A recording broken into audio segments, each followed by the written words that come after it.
everyone, I'm Captain Logan, and here is DJ Martinez. Usually on Tuesdays lately, we've been doing an extra episode of the Captain Logan Show, but tonight we thought we'd mix it up a little bit and go back to a commentary.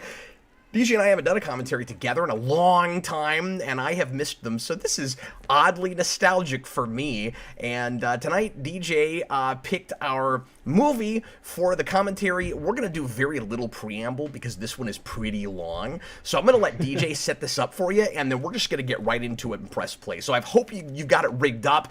Zodiac 2007. This is on Paramount Plus if you want to watch along with us, and we recommend that you do that. There might be a little bit more dead air than usual with this one because it's a movie that DJ and I are not super familiar with. We both have finally watched all of one time, but yes. I'm sure we'll have stuff to say. It'll be a lot of fun watching it with you. This will be real laid back and casual, or as laid back as you can be for a movie about a real life serial killer. And DJ, would you kindly set this up for us and tell us why you picked this particular film?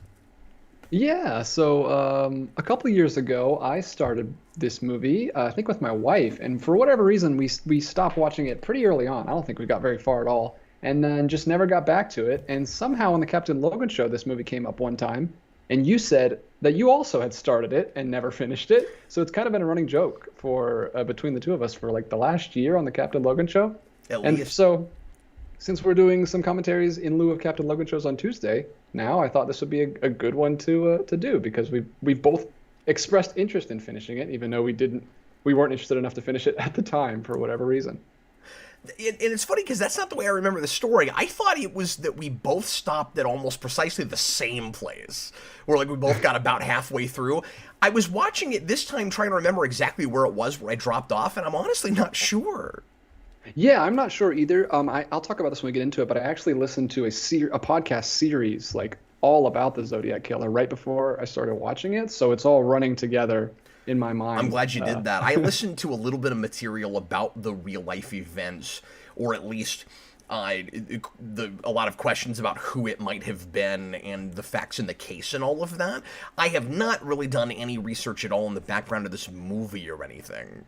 Oh yeah, that podcast was I listened to 2 years ago when I first started the movie. Oh, so I thought you meant you did it for today. Well, that's unfortunate. Okay. Yeah, that's why I started watching in the first place. But that's probably all gone out of my head by this point because. Yeah, I didn't drop off because I lost interest. It was just one of those things where it was long and I was busy that day with something. I had to stop for some, I've got kids and stuff. I had to stop for some reason, and then I forgot to get back to it. I was probably watching a TV show or something, and I just didn't, I never went back at it. And then that Captain Logan show that night, you brought it up, and I was like, oh yeah, I should have finished that. Why did I never finish watching that movie? I was really enjoying it. Well, here it is now. So now we've done it, we'll talk about it as we watch, of course. I know this is a little bit more of a niche thing, and we won't have as big of a crowd as we usually do for the Captain Logan show, but we'll be back on Thursday for another one of those, and we will occasionally come back on Tuesdays and do commentaries together, but we're still going to do a lot of, double Captain Logan shows during the week. Anyway, let's go ahead and get right into it, shall we? Make sure you're at timestamp 0. If you're watching on Paramount Plus, you'll have a preview or a commercial before it starts, so make sure and get it past that. And if you need to sync up with us at any time during the show, I'm sure we'll have some latecomers. We'll have the handy timer there on the screen for you so you can sync up more or less in the same place that we are. DJ, are you ready to get started? I am, sir. All right, here we go. Everybody, please, let me get my headphones on. Here we go. Everybody, please press play right now.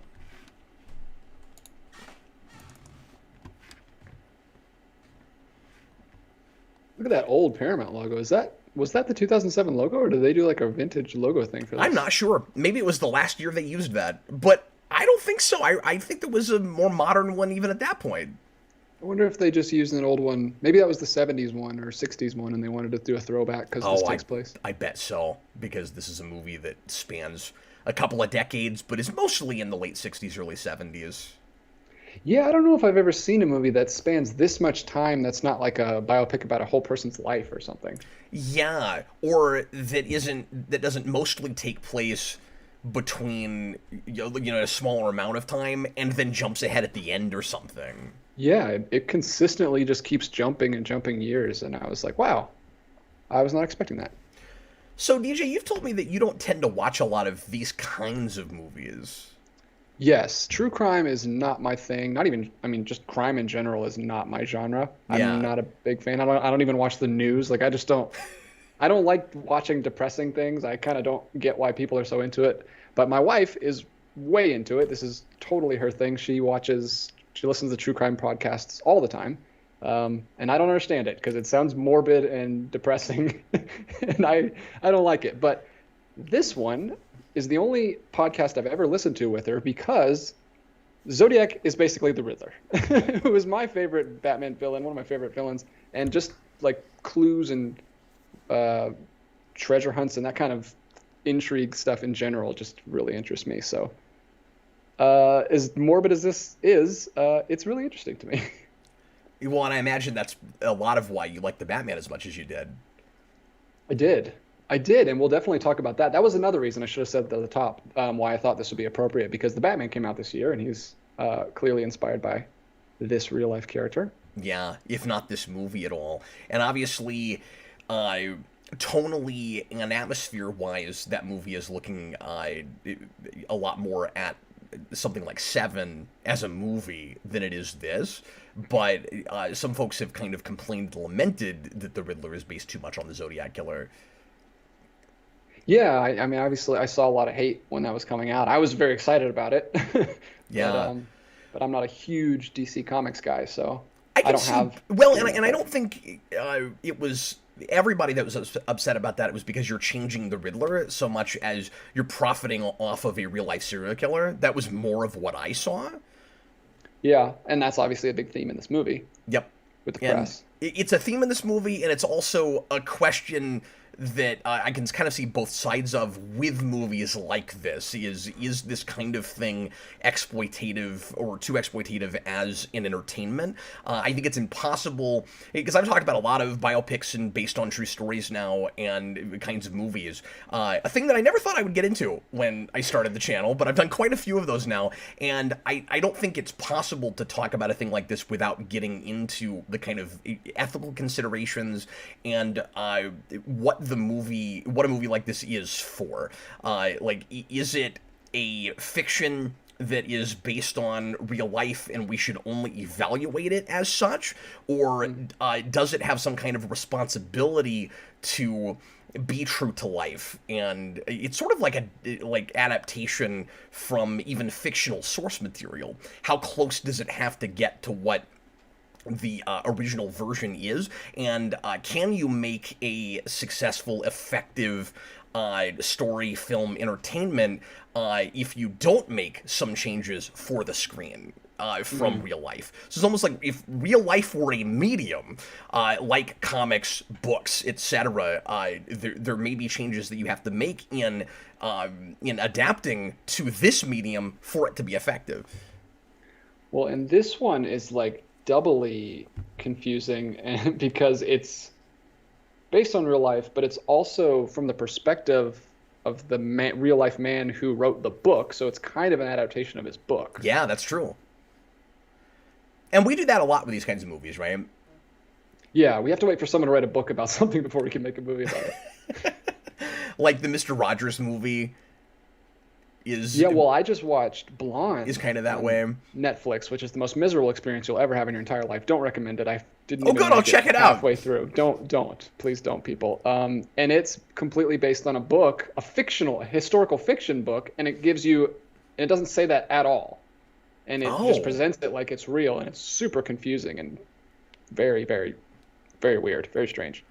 If there is some kind of a responsibility that you have to the true life events, or at least in letting the audience in on what exactly you're doing, I think usually the smartest thing to do is what this movie does, and a lot of these kinds of things, opening up and just saying, this is based on stuff that happened. Based on, not this is what happened. It's always pretentious when they say, these are the events, because I've seen that too. We talked Yeah, completely you've watched over, more of these than me. of course, the opening sequence, which is wonderfully chilling, and I think each of the kills and feel real, and there's a lot of tension and suspense and waiting for what you know is going to happen, because especially after the opening sequence, okay, we know why we're there. We know why we suddenly have these kind of horror movie scenes. The Zodiac killer, or whoever it is that's doing these, is about to strike again. I think with the real life killings, we can be reasonably sure that at least the five quote unquote confirmed kills or attacks that the Zodiac killer apparently did was probably all the same guy, because he's got a decent enough amount of proof in the letters that he sends to the newspapers, but you don't know about the rest of them when he takes credit for 37 kills. Yeah, he takes credit for so many. Yeah, that scene in the beginning is really, really well done, and it's doubly suspenseful. It's suspenseful for us for a different reason than it's suspenseful for the characters, because she just thinks it's like her husband, because she's having a little affair with this kid. She thinks it's her husband coming up, and she's going to get caught, but then obviously it's much, much worse. Yeah, and that's why she kind of writes it off at first when he's like, there's somebody over there, and she's like, don't, even if it is him, let's not worry about that. Yeah. And so when this movie started, that scene right out the gate, I was like, oh, no, this is going to be a really, really gruesome movie. Like what I've heard Seven is, I've never seen Seven, but it's actually not. There's only it only shows 3 kills in this movie. Yeah. And they're graphic, and they're really effective, and I read up on this a little bit. They're also extremely accurate to the accounts from the victims who survived about what really happened in those scenes. When you read the first-person accounts, they're really super close. And there's license, of course, because there always is with a movie like this, with some other real-life events, although less than you might expect with certain things. And of course, it's from Gyllenhaal's character's perspective, so there's a little bit of a grain of salt that you have to take, given that by the end of the movie anyway, because you can't tell from the beginning, if you don't know that this is based on his book, that he's ultimately going to kind of be our singular central protagonist. And it's very much from his lens. So like I said, grain of salt, because he's an amateur investigator that may or may not have all of his facts totally credible. Yeah, and when it starts out, you think it's going to be a dual protagonist between him and Paul right there, who we just saw. Yeah, and then you think maybe even him and Ruffalo. Yeah. And it's kind of, I guess I'm saying it's more his movie than anybody else's, just because it's bookended with him. He's there from beginning to end, and he's got a very trackable character arc. And so you see, if we're looking at this in terms of a fiction, of course, and that's, I think, the best way to look at a thing like this. Ultimately, the point of it is creating a story out of real events, and it's a wonderful story. I think it's a really good meditation on obsession and kind of the true crime obsession that led your wife to watch it in the first place. You know, there's the big question of if Gyllenhaal's character is doing this because he really cares about catching this killer and he's so horrified by what the guy did, or if it becomes more of this kind of abstract personal thing for him, that once he's on it, he's just got to know. It's this kind of morbid, almost like Lex Luthor in Smallville curiosity. I have to know.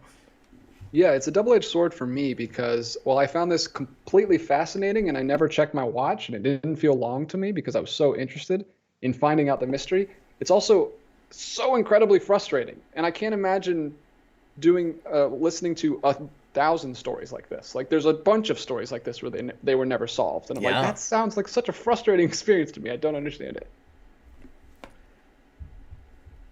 But I can see why people become so obsessed with it, especially because, at least kids from my generation and before, arguably, you kind of grow up initially with this idea that crime doesn't pay, the good guys always win, and we want to fit everything into that narrative. And the idea that somebody who does these heinous acts can get away with it, and often they do get away with it. You want justice to prevail, but this movie and the real life events that it's based on kind of prove that that's not the world we live in. It's just not that simple. Life, of course, is a lot grayer than that. And that's really unfortunate. That's really sad. And I also like that this movie doesn't really have anything to do with too much with bureaucracy or corruption or like the system is broken. It's not really about that. It's much more about like human fallacy and limitation, and especially in an age where you didn't have DNA evidence and forensics and that kind of thing. But even in this day and age, obviously, people do bad things and get away with it.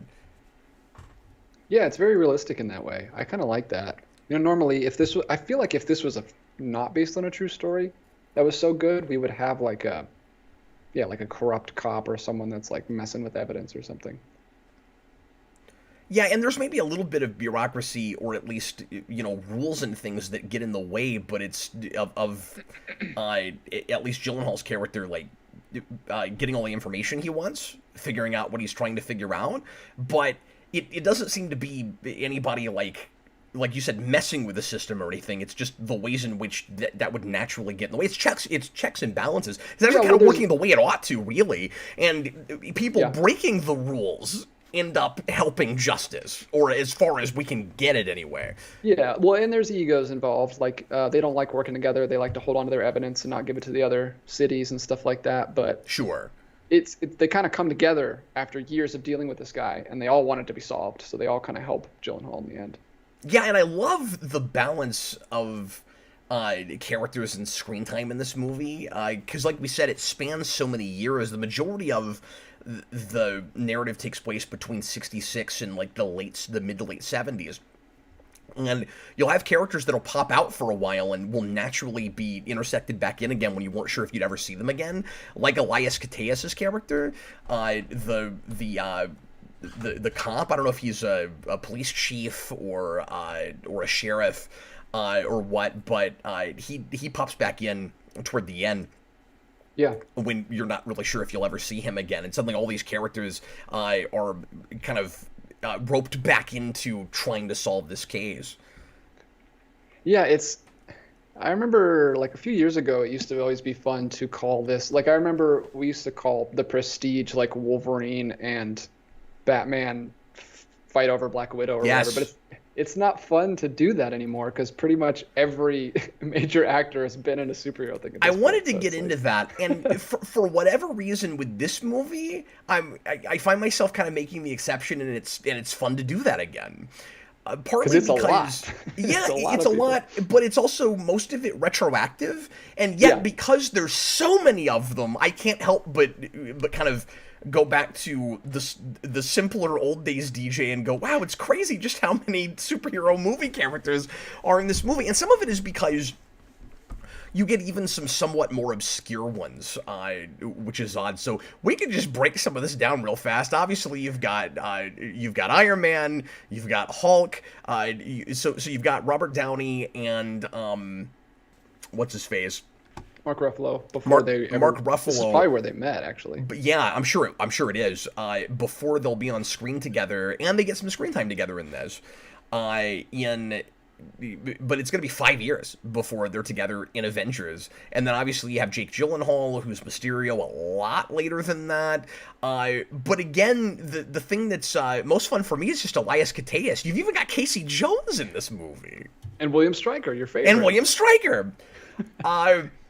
So those two are the only ones that have played those roles at this point. Yeah, so you got heroes and villains. I'm gonna wait until we get to Bob Cox. What's his name? Brian Cox. I'm gonna wait till we get to Brian Cox before I talk about the Star Trek connection, but I couldn't believe they brought it up here, and it's crazy. Anyway, we'll talk about that when we get there, because I didn't know that's who that was, and that's genius casting. So I will say this movie puts a lot of hours and places on the screen, and I could not keep up with them. I found myself, and I think Fincher maybe does that in some other movies here and there too. It seems to be kind of the only way to do a story like this, unless you're gonna make it a miniseries or a television show. And then you'd probably have because I had that thought, right, like we do with a lot of things like this, where it spans a lot of time, there's a huge cast of characters. I'm almost tired of making this point or asking this question, but like, would this be better served in a serialized long-form format?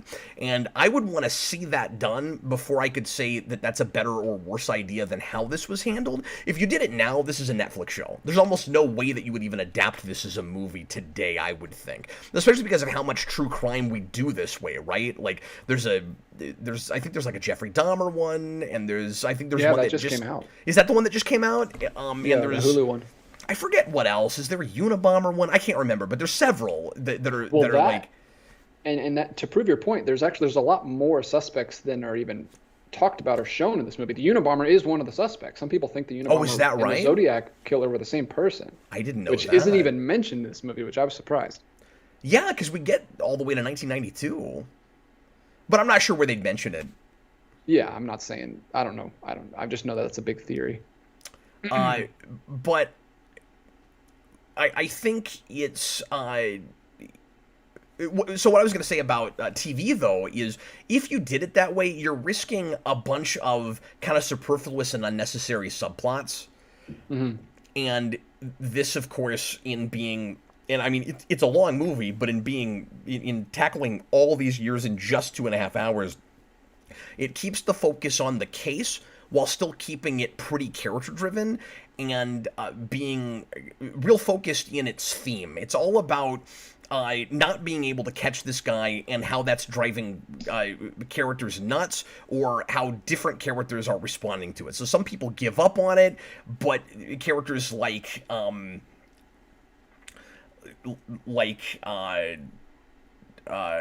Robert Downey's character can't ever really, give it up. Like he stops looking at it, but it kind of wrecks his life, and he becomes even more of a drinker than he was, and all of that. Yeah, it's really sad, and it's crazy that this guy was able to ruin so many people's lives by potentially just killing 3 or 5 people. Like I mean, it's pretty clear that he claimed a lot that he didn't actually do, but so he was just a symbol, like Bruce Wayne says, and he just caused a panic.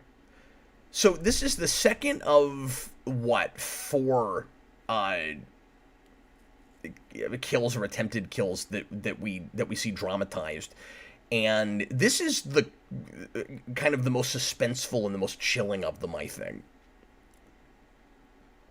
For me, the most suspenseful one is the one with the mother later. It's not actually doesn't end up being an actual murder, but no, you're right. That is really messed up, of course, and I always have a hard time with child endangerment, and so his threatening to throw the baby out the window really messes with me. But just like the overall scene, him showing up and kind of toying with them and giving them false hope is like I said, real disturbing.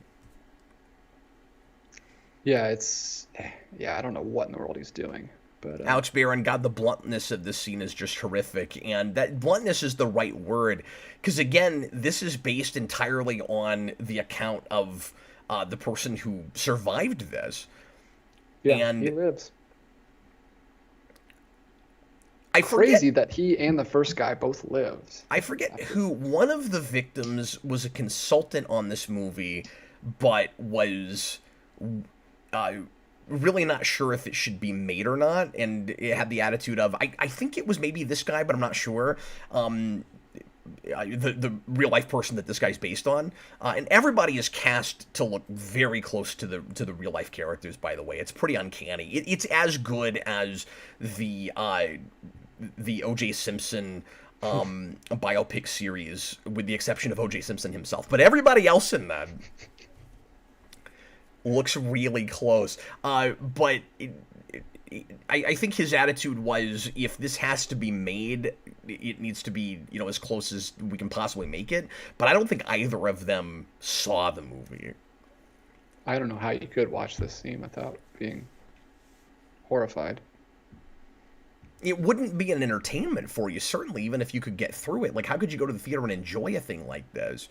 Let me ask you that question. Is there any part of you that is concerned about the potential, like, exploitation aspect of a thing like this? Like, as much integrity as you might have in trying not to be, flippant or coy or, like, Hollywooded about it. Is there any part of you that's bothered by a thing like this even existing as an entertainment, that you go sit down and you eat your, your M&Ms and your sour punch while you're watching?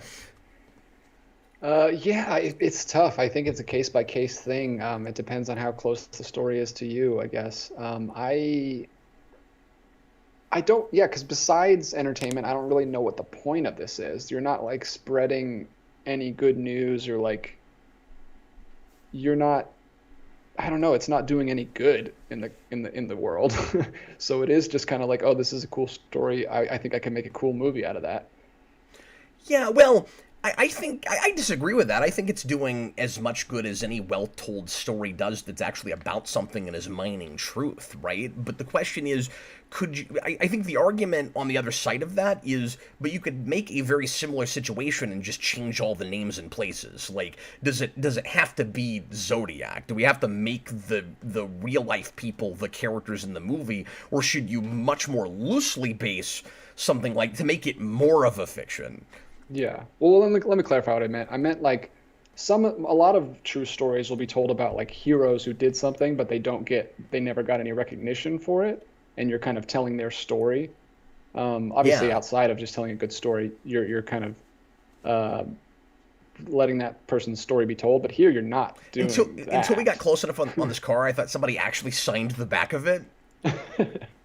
Well, he did. He And signed. then it was weird because there was writing on the side of the car. Yeah, exactly. He put all the dates and times. Yeah, this is always the thing. Like I know just recently, the what's that? Lily James and Sebastian Stan just did a Pamela Anderson biopic for Hulu. Oh, I heard good And things about them. yeah, it's really, really good, and it's a really great story about how her life was like completely ruined, and everyone took advantage of her. But then you're kind of doing it again, which is really like you're digging all that stuff back up, and a Yeah. whole bunch more people are going and looking up that sex tape because this show was made, and it's kind of she's having to relive all that from the 90s again. So it's definitely sticky, and it's tough. I don't. And so then the question is, and I'm just really asking the question before I even want to attempt to answer it, because, Yeah. like I said, I can really see both sides of that. And for me, a thing like this is interesting, honestly, partly because of that question, because I can't decide, how okay it is. A thing like this, I feel like, is not gratuitous about it, but Mhm. I brought this up with other biopics, things like Saving Mr. Banks. That's always kind of my go-to with biopics and based on true story movies, where it is kind of blatantly like sugarcoating things, and this doesn't do that, arguably, but like that movie like blatantly Hollywood's things and sugarcoats stuff, and is a little bit superficial about it. And if I knew what really happened before I saw the movie, it would probably bother me more. But I'm looking at it when I first see that movie as just a fiction, and I have that too with Zodiac. Like I came into this having heard that yeah, being a real serial killer, but that's precisely all I knew about it, and so it was easy to put that out of my mind and just watch this as an entertainment. Yeah, and I usually have that too, because like I said, I don't keep up with current events or news or anything, so I'm usually just watching them as movies, and not actually knowing anything. But for this one specifically, like I said, I listened to that entire podcast. It was like a I don't know, 8-10 episode series. We listened to the whole thing, and then I went straight to this movie, and that's actually partially why I didn't finish it. It's not why I stopped, but I think it's kind of why I didn't go back and finish it, because I had heard where they go with this, and that it's kind of it kind of picks one thing. I don't agree with that, what I heard. I actually think it leaves it pretty open-ended. But I had heard that they chose to go with one suspect, and that they had already changed some things early on, and I was like, it's too different. But now it's been 2 years since I've listened to that podcast, and I forgot everything. So now I can just enjoy it as a story. Alex Bear in the overhead shot on the taxi is crazy, wonderful filmmaking. I agree with that. And I mean, it's Fincher. The man's cinematography is always top-notch, and he's got a real unique style. And I've always thought behind the camera he's at Scorsese level or close to that. Yeah, have you seen, how many David Fincher movies have you seen? I've only seen a few. 3 or 4. My favorite next to this is Social Network. And I think I probably put that and this right next to each other. I'm not sure which I'd put over the other, but I really like Social Network. Yeah, I would agree with that. Social Network is my favorite of his I've seen. And I've seen Gone Girl. And I need to see that. One other. That's a horrifying experience. He hasn't made that many, actually. No. I don't think he's made more than 9 or 10 movies, right? I think he's produced some TV shows. Yeah. What other one did I see? I love the introduction to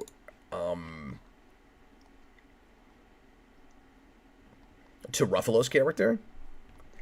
And I can now say I've seen a film where I like Ruffalo in it. Say again? I can now say I've finally seen a film where I like Ruffalo and understand why people cast him, because he's great in this.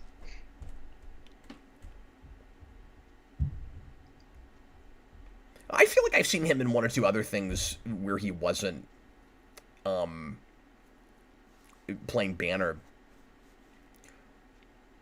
Yeah, I've seen him in Begin Again. He was fine. He was serviceable. I've seen him in The Kids Are All Right, and he does a good job in there, but he plays an absolute jerk face that's getting this woman to cheat on her wife. So, I mean, he's fine in that, but I don't like him. I think this is textbook character introduction in giving us such a sense of his unique personality and drawing him and making him a three-dimensional character right away. Just all the things we know about him. Like the way he answers the phone and says, "You're gonna buy me a lamp." Like he's. Well, you can see how good their friendship is. How long they've been friends. Yeah. And also that he's got, interestingly, kind of the same attitude that a lot of the people that work at the newspaper do, where they're real blunt and they tell things like they are, and they're not afraid of hurting anybody's feelings. And in this day and age, that's very refreshing to me. It makes me want to only watch things that are set in the 70s. Not really, but you know what I mean. Yeah, I think that might just be a Fincher thing in general. But I also really like, but if you go back and watch, like, newspaper movies from the 70s and even movies about cops and stuff, like, that does tend to be how everybody talks, where it's like, we're all professionals here. If you can't take, like, an emotional bloody nose, you really probably shouldn't be in this business. So I like that in the newspaper, everybody's, I mean, even, like, in Richard Donner's Superman, that's kind of how the newspaper runs, right? Like, people are just kind of telling it like it is. And I like that right at the beginning of this, you've got the publisher telling Gyllenhaal, like, this one sucks, this one sucks, this one doesn't suck as much. You should probably go with the one that doesn't suck as much. Well, even to the point where they call him a name that is very, very mean. I don't know why that's even in the movie. I don't know why they call him that, but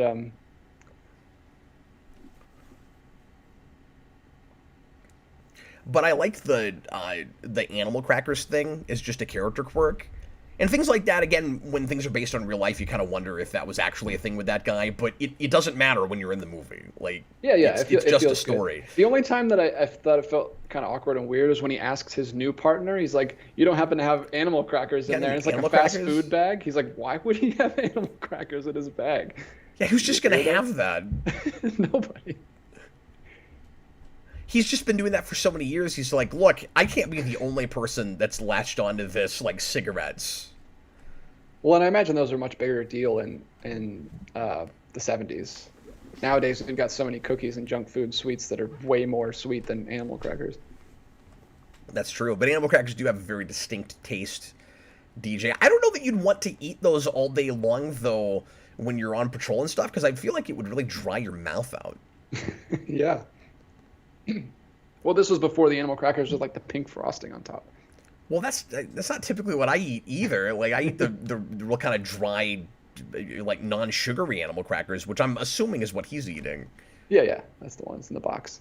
Tom, $2 super chat. You don't like 13 going on 30, DJ? That's where I know him. I've never seen that.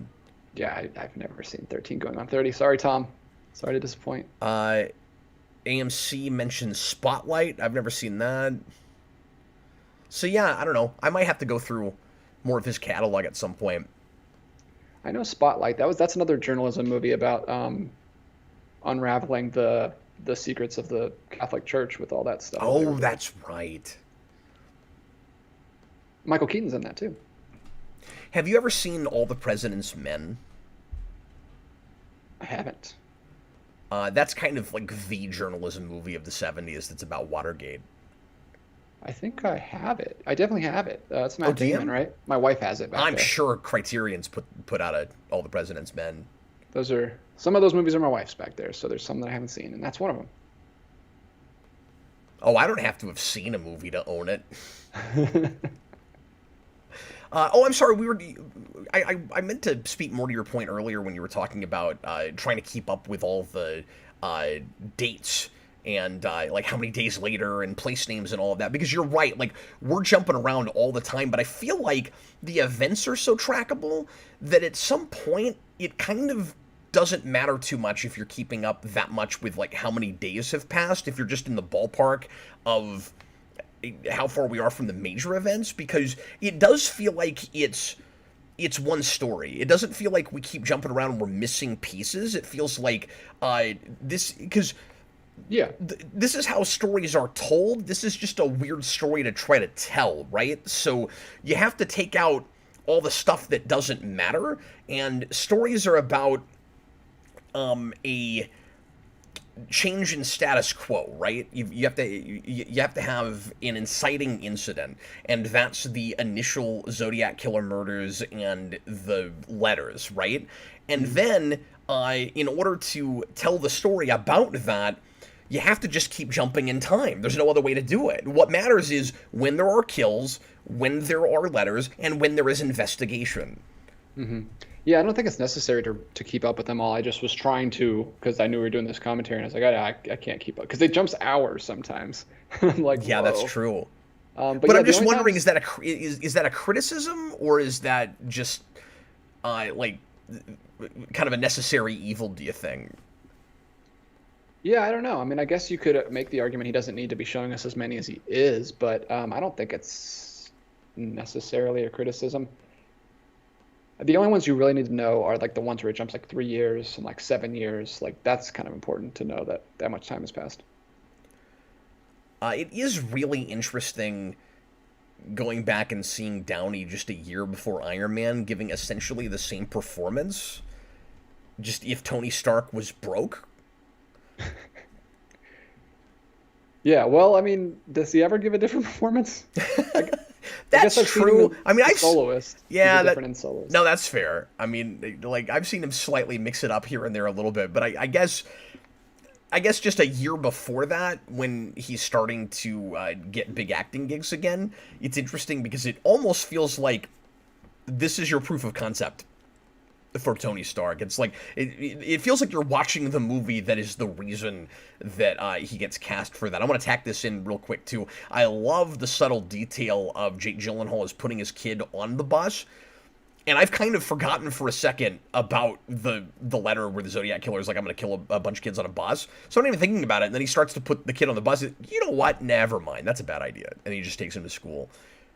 Yeah, that's terrifying. I have a son that I'm about to start putting on the bus next year, and this was very chilling, especially when he's trying to watch the news and all this stuff. He has to keep turning it off because his son's right there in the room. I think one of the biggest tragedies of the movie is the guy here who does the handwriting matching. That is a thankless job, man. This is hilarious, though, when he kicks him out, because he keeps hovering over his shoulder. Yeah, it's great. And he says sorry, and he goes, "That's talking. Leave." But, like, that's one of those jobs that I would not want to have. It feels a lot like a translator, where people just expect you to have all the answers, and, you know, or in a lot of movies, like a scientist or a doctor or something, where it's like, I don't know anything about what you do. Solve my problem for me right now. Yeah. And then they get mad at him when his his results don't line up with the theory they're trying to prove. Yeah, when he can't fix it. He can't find them, the guy for them. Like, that's the only thing that you should base it on. And obviously they're looking at other evidence and stuff too, but at the end of the day, they really expect that the handwriting matching is how you do it.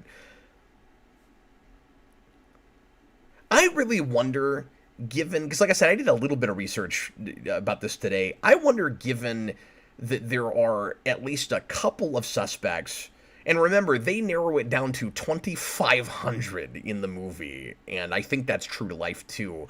But there are a couple where different people, where so much circumstantial evidence lines up that you can't believe it's all coincidence. But then there's at least two people that have that much circumstantial evidence, and one is the guy that Gyllenhaal's character, who wrote the book, thinks, I think to this day, must absolutely have done it. But then there's another guy that recently people have been talking about, that has just as much or more crazy evidence to support who's it. not even mentioned in this. Yeah, who's not even mentioned, to support that it might be him.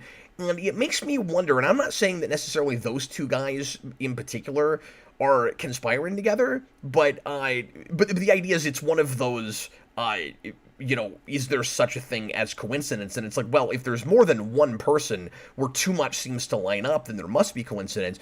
But I can't help but wonder if it's not a couple of guys in lead together somehow, where there's like one person who's doing the murders and another person who's doing the handwriting, and they're together for some reason, or like two different people that do different murders, but only one person is doing the handwriting, because there's so much that doesn't add up. I found myself at the end of this wondering, could it have been one guy? I don't know. I mean, I think likely it's probably one guy that isn't even a suspect, that they don't even know about. I don't know.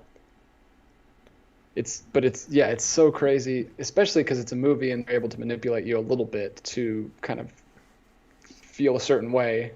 Sure. They make it seem so certain by the end of this that it's Arthur Lee Allen.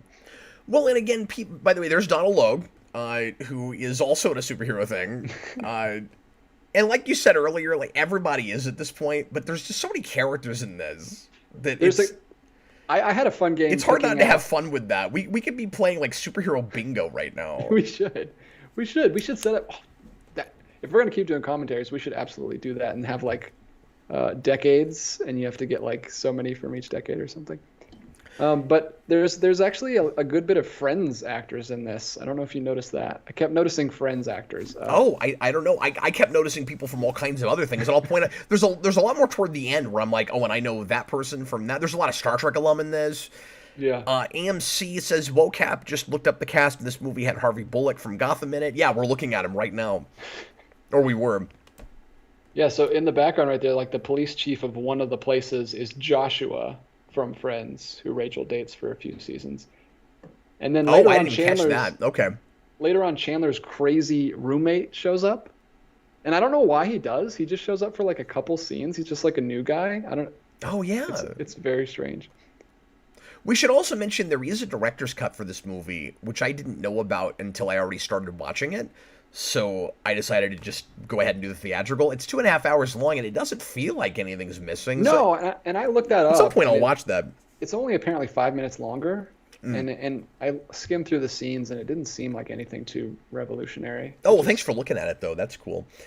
If I ever buy this, though, that's the version I'll get, probably, because it has a really cool box. I think... Yeah, I think that's the only version that was on Blu-ray, actually. If memory serves, I think there's a DVD that you can get on Amazon for cheap, and then there's like a $20 Blu-ray, and I think it uses something close to the book cover. Yeah, it's like a letter. It's like one of the letters. Yeah, with the yellow cool book cover with the red ink. Yeah. Yo Mama says Friends commentary when? We've been talking about it for months. For yeah, probably even longer than that. Yeah, that'd be fun to pick some of our favorite episodes and just kind of do a little marathon. Fewer people will be there for that than are even here for this, probably. But yeah, we want to do that at some point. And Yeah, you know that show a little bit better than I do. I've actually watched it front to back probably 3 times, but a lot of it doesn't stick with me for some reason. Every time I watch it, certain episodes, I'm like, oh yes, I know this very well. And then others, it's like the first time. yeah, I think I've seen it all the way through about 3 times too. I haven't gone back to it in a long time. It's not something I like as much as I used to. Yeah, but for some reason you're able to quote it better than me, and you remember characters more than I do. I don't know, and I grew up on that show. Like I watched that when I was a kid Oh too, wow, while it was I on. And I just didn't for some start reason, until maybe I it's didn't just start until sitcoms in college. general don't stick with me. My apologies. What were you saying? No, I'm just saying I didn't start that show till college. I watched it through. I was very late to that show after it already ended.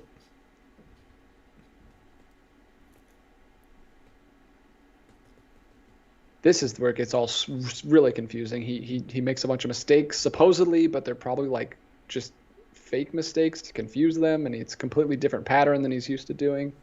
It's hard to tell why the Zodiac Killer makes the majority of the decisions he does with the letters.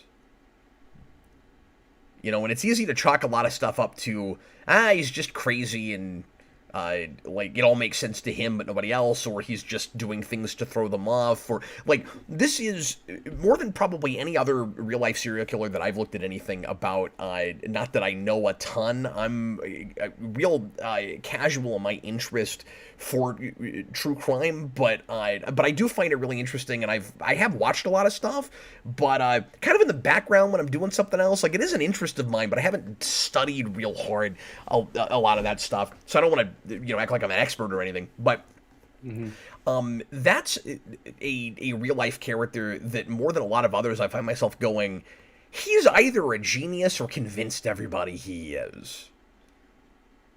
Yeah, I kind of like that. It's kind of refreshing that we don't get this kind of wrap up. Oh, he's completely pulling all the strings all along, like the Joker, like all the. We've seen that so many times in movies lately that I'm kind of done with it. The master manipulator, like Lex Luthor from Well, and you'd really GBS. be sensationalizing if you did that, because that's, of course, not what actually happened.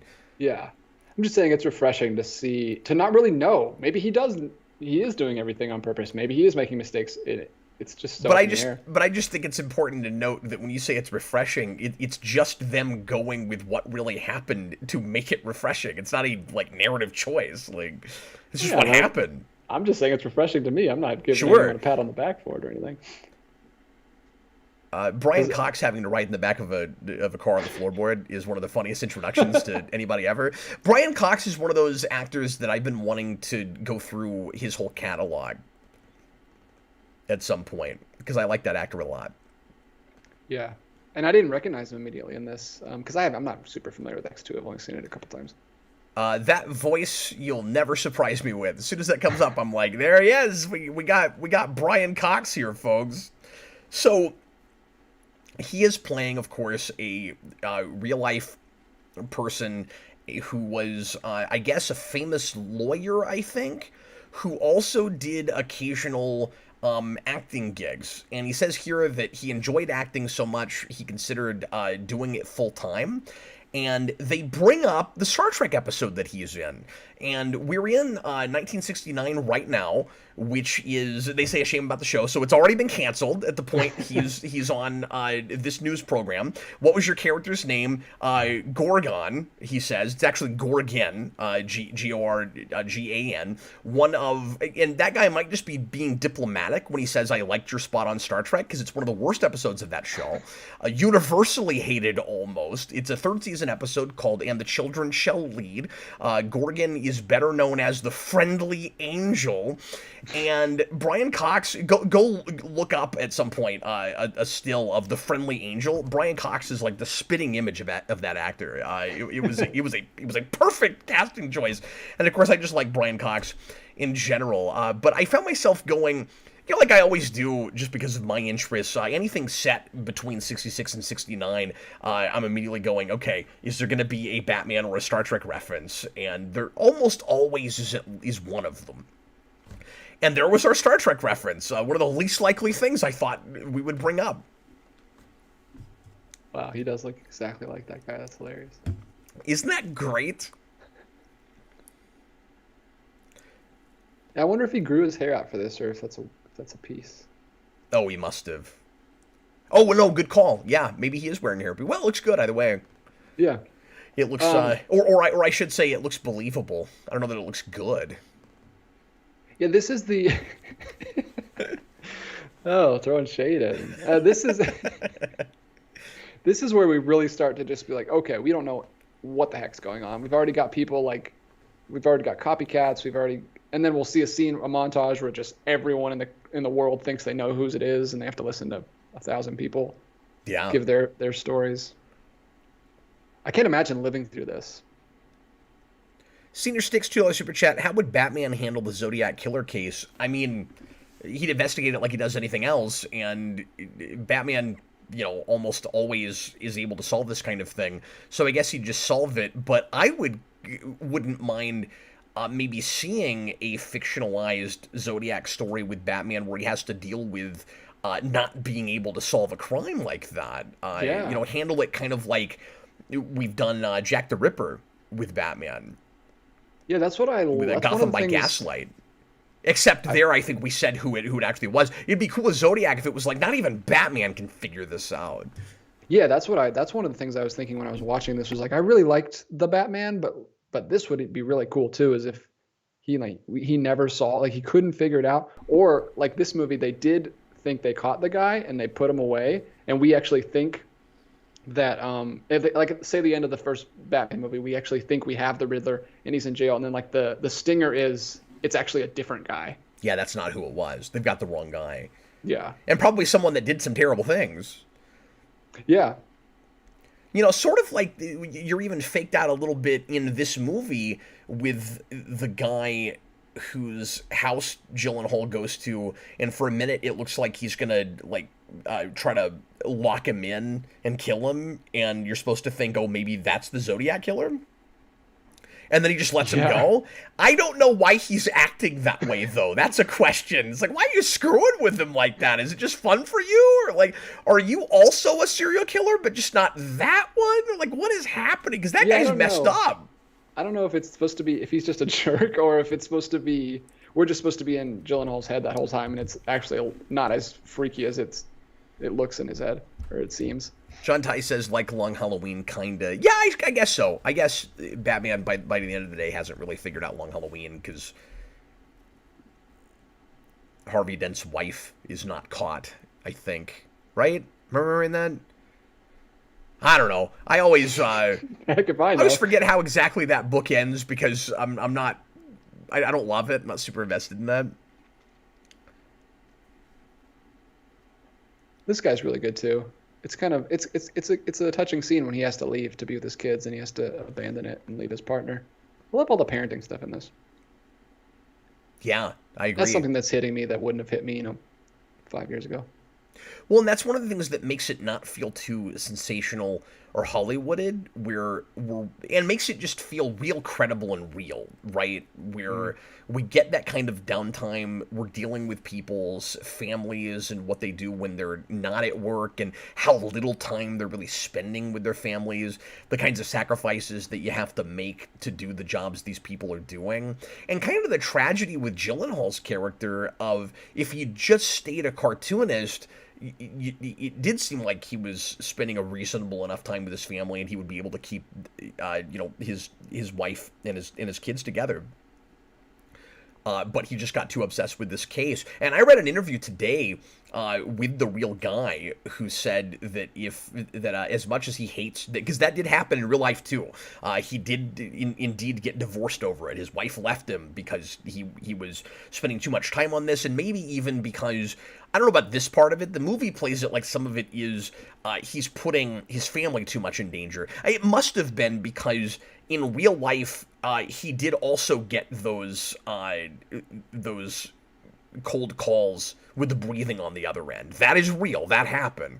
And Yeah, so, I mean, according to him, I mean, that's all we have to go on. that's true, but he says that happened anyway, because he also says that that those stopped as soon as Lee got put in prison, and you don't really have any way to corroborate that.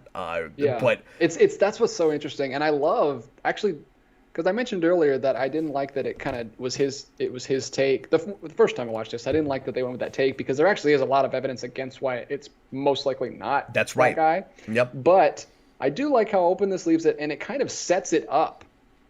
All throughout the movie, you're getting these characters that want it to be over so much that they're kind of getting sloppy and saying stuff's evidence that's not actually evidence, so that by the time you get to the point where he's so sure, it's very questionable because he's been on it for so many years and he just wants it to be over with, and he might be seeing connections that aren't real. I've read criticism of this movie that says that the movie is too much on his side and is saying that Lee must be the killer, especially with the ending where he looks in his eyes like he says he wants to do and seems to think that he's found the killer. But that's not fair. I think the movie is more detached from it than that. It's his story. Like that's how you tell stories about a character from their perspective, is from this guy's perspective. And that's the book, that's all of the interviews with him. Like, he's convinced for sure, no matter what anybody says, that he figured out who it was. The movie does a really good job of constantly reminding you that he doesn't have any credentials to do what he's doing, that he's an amateur investigator. He doesn't have any background or experience with that. He might be grasping at straws in certain places. And so when he thinks he's figured it all out, that's just the movie being in its protagonist's head. It's from... There's a difference between you're getting it from his lens and the movie is on his side. And you could tell if it was on his side. There are consequences for everything he does. When you get to the end, clearly he thinks he's got... There's a lot of first-person perspective shots in this movie, I think, that kind of drive the point home that this is how you're supposed to feel looking at this from this character right now. The movie is much more impartial than that. Yeah, like I said, because it sets up a lot of people. Like, there's that whole scene that's a great scene with Ruffalo where he's like, I can't even tell if I'm looking at the evidence or if I just want this to be over with. And that carries on to Robert Downey Jr.'s character, that carries on to Jake Gyllenhaal's character. It's because it's not really at the end of the day about who did it, and I think people focus far too much on that aspect of it. It's about how trying to figure out who did it and how they'll never know for sure is ruining people's lives and just how it's affecting them. Yeah, which is why it's so great. I mean, if it was just a murder mystery and then you find out who it is at the end, I don't think it would be as rewatchable. Brian Boyette just put in a super chat with no question, but thanks very much for that. I think it's a sticker of some kind. It looks like a dumbbell barbells. Maybe thinks we need to work out more. Maybe it's just a suggestion. The fact that you're entitled to your opinion. I appreciate the super chat. Thanks. I'll definitely take it into consideration. I think DJ's probably doing a better job with that than I am. But I wouldn't bet, place your bets on that. Ever since COVID, my workout schedule has been completely ruined. Oh no! Did we really have to put the Santa Claus in the foreground so we could remember that it's Christmas? I love that globe, though. I'd love to get one of those globes in my office here. One thing that's a little bit weird about just how much time this spans, DJ, is you're at Christmas, and then about 10 minutes later in the film, you're going to be 9 months from here, almost, or longer, like almost a whole year around again. It was like, it's just Christmas. I think we do several Christmases in this movie. I think we do. It's very interesting because someone just mentioned the mask. I don't know if he's talking about this, but it made me think of this. Because we only show like those 3 murders, we never see the mask again. We see that mask one time. His whole costume thing, and it's super creepy. But yeah, we never see it again. I guess that's testament to how kind of iconic his look was, that it sticks with me, even though it's only for couple minutes. And a testament to how, again, not too sensational this movie is. It doesn't have to keep playing him like a comic book supervillain. Somebody Even though earlier in he the wanted comment- to be. somebody earlier in the comments said Zodiac was a real life comic book villain, and that's absolutely right. And I think that it seems like it was intentional. He's trying to do that, and I think that's a lot of the reason that people are so fascinated with him. That the fame he was trying to accrue, even in nobody finding out his real name, it worked. You give yourself a memorable and kind of catchy name. You wear some sort of a costume. You put out clues and get newspapers to publish them. It makes you larger than life, and it gives you publicity. And I like. We don't spend too much time in the movie on this, but I like especially at the beginning where we do raise the ethical questions on both sides of do you give the guy this is a wonderful shot. Do you give the guy the kind of publicity he's looking for in the hopes that he actually keeps his word and doesn't kill the people he says he'll kill if you don't? But even more than that, there's also the question of if you don't publish that, people that might know something won't see it and can't help you solve it. So, is it worth the risks on the other side? I can't deal with babies in danger. Well, I can't deal with the fact that we just used to have babies sitting in a bag in the front seat. Like, that blows my mind as a parent as a millennial parent, where we have to have them in car seats for like 7 years. It's so strange that we just used to have babies just sitting there in cars. Yeah, it is weird to see that, but I can't say that my reaction to that is, oh, hey, that baby is in danger. My reaction is more like, we shouldn't be forcing parents to keep their kids in car seats for 7 years. But Oh, by the way, this is so dumb. Nobody do this. If someone honks at you on the interstate, don't stop. Don't and stop. if you do, don't let them mess with your tire, please. See, it's easy to look at this and be like, oh, she's acting like a typical horror victim, but I think this is what happened in real life. Yeah, this is a true story. People do this. This is actually one of the more damning evidence that that's not him, because she actually was in the car with Zodiac for like 90 minutes, it says. Yeah, good call. And she saw him like for that long. She's had the best look at him, and she was given a lineup that included Arthur Lee Allen, and it wasn't him. She picked someone else. I didn't know that. And but they leave that out because she says, no, the real Zodiac killer does not look like the guy who played one of the McDonald brothers and the founder. He's also in Fargo, which is what I know him from. He's a great actor. A very distinct look. It's weird to see him play kind of a disheveled, potentially bad person in this, because I'm used to him being endearing. Yeah, I think that's another reason why they wanted to be him so bad, is because, like, well, even if it's not, he's still a horrible person, ends up being a pedophile and stuff. And Here's so the thing, like, though. Easy to pin it on him. Here's the thing, though. It's even more complicated than that, because I watched a video on that that talked about how there's apparently evidence that his pedophilia might have been blackmailed, that he might not have even done that, and that he had a friend that was mad at him about something, I can't remember what, and claimed that he had touched kids at the school, and that he actually didn't do any of that. So I'm just saying, it is possible that guy actually had no wrongdoing whatsoever. Or it's possible he was a pedophile and the Zodiac killer. Like, I don't know. Yeah, it's tough. I've heard, because even if he was a pedophile, I mean, he went to jail for pedophile, so I have to go with the court, but because I don't have any speculation, but like, well, sure. he didn't do any violent crimes. That's that we know of. I'm just saying that when he went to prison, I don't think that evidence was around, and obviously, we don't have an infallible system. So I'm just saying there is the possibility that he was wrongly accused. Yeah, and which of course happens all the time. And it is interesting at the end of this, in further to our point that I don't think it's the movie is on Gyllenhaal's side is at the end of this, it says that they were able to pull evidence from a letter and it did not match Yeah. Alan's.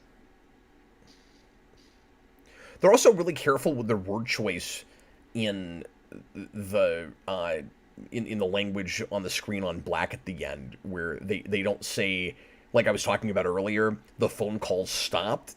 They say he claims the phone call stopped. Like, it's impartial. Yeah. How can you argue it's not?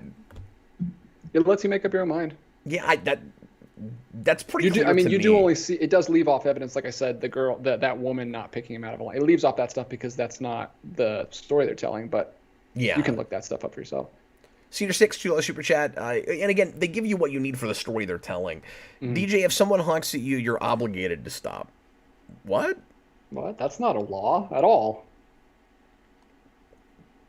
Usually, if somebody honks at me, it's because I'm sitting at a light too long. Yeah, then you're supposed to go. Or if someone honks at you, you're usually like drifting into their lane and they want you to move over. Next time somebody honks at me, I'm just gonna stay there. They get Stop. all pissed. I'm obligated to stop. And yell out at me. It's like, hey, I'm honking at you because you need to go. Well, the law says I have to stop. I love that we talked over it, but when they're at the bar for the first time, and Robert Downey Jr. makes fun of him for drinking a blue drink, and he's like, "If you knew what this tasted And like," then he drinks like 6 of and them. then they have like 20 of them together. That's so good. I always love the quirky choices that Robert Downey makes in what he's doing with his hands and stuff. Like that's what makes him such a consummate actor. Yeah, I don't know what he was just doing with those sticks. But it looks like a thing that he's probably done before. So did this film did they make you self-conscious, or did it just make you wish you were better at puzzles because he's so good at puzzles? And I know you've said before in your gaming videos that you just hate puzzles. I hate them. I'm awful at it. It made me go, I'm glad I don't have this obsession because then I can stay married.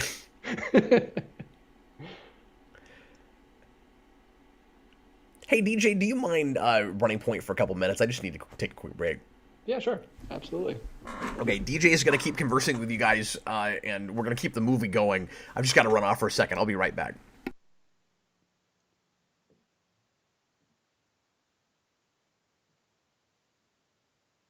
So he leaves me in this scene that I don't really have too much to say about, unfortunately. It's just, I'm just going to keep calling him Robert Downey Jr. and Jake Gyllenhaal, standing in a research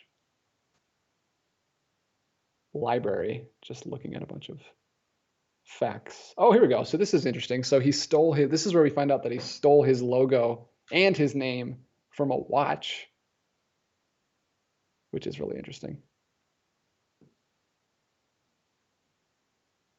It's a very strange logo for a Zodiac watch. I don't know why it's a crosshair, like a scope. Doesn't seem like a good logo. Doesn't seem like good branding for a watch company, but what do I know? I wasn't born in the 70s.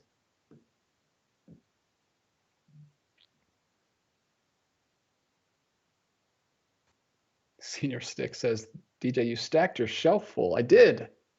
It's not quite full. There's a whole nother empty shelf down here at the bottom that you can't really see.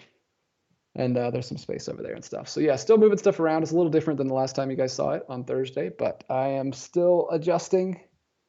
And I'll be constantly messing with it until I finally get it how I like it. Stephen Murphy says the beginning of the Mysterio and Iron Man feud. They're kind of best friends in this, which is interesting. It's interesting because Iron Man and Hulk, who are like best friends in Avengers, hate each other in this movie.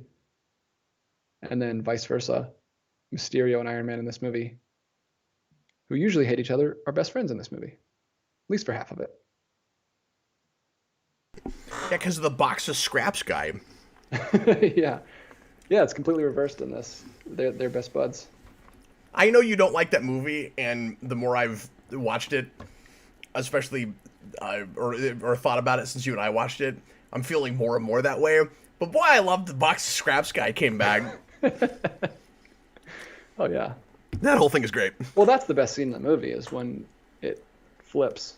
Oh yeah, when you find out what's really going on. Yeah. This is so creepy. Sends him a little Halloween card. Oh, that's Yeah, another. So that's I messed left up. out a lot of reasons why I did this. It wasn't just because of the running joke. It was because of the superhero connections. It was because of the Batman connections, and Yeah, it's because it's this is October. yeah.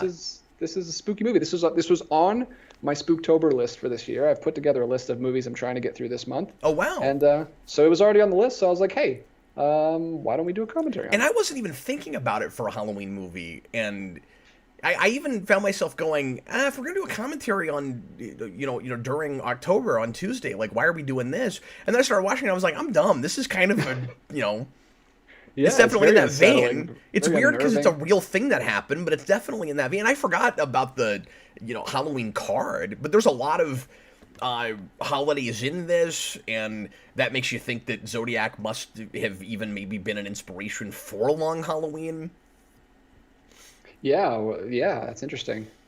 Because he calls on Christmas and he calls on Halloween. Is this his first date? Yeah, this is his first date. So this is very tragic that we go from his first date all the way to their divorce. We get to see kind of the whole relationship. DJ, I'm taking care of an earlier super chat here.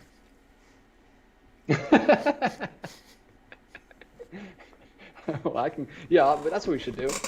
If there's dead air, we'll just start working out in the background. We got 2.5 hours to kill. What are we gonna do? I've already said everything I have to say about this. Now I'm just gonna work out. I feel bad for his wife, and Oh yeah, usually, and she's very charming in this too. yeah, which is kind of surprising. That's one of my few complaints about the founder is they kind of make Michael Keaton's wife in that just really typically unlikable and kind of nagging wife who's annoyed Yeah. because her husband's never there. And I'm real sympathetic to this character. Yeah, I'm on her side the whole time. He's definitely out of control, and I mean I'm on his side too. It's a compulsive need. It's not entirely his fault. No, you can It's his, understand both sides of him. yeah. Like, should he stop?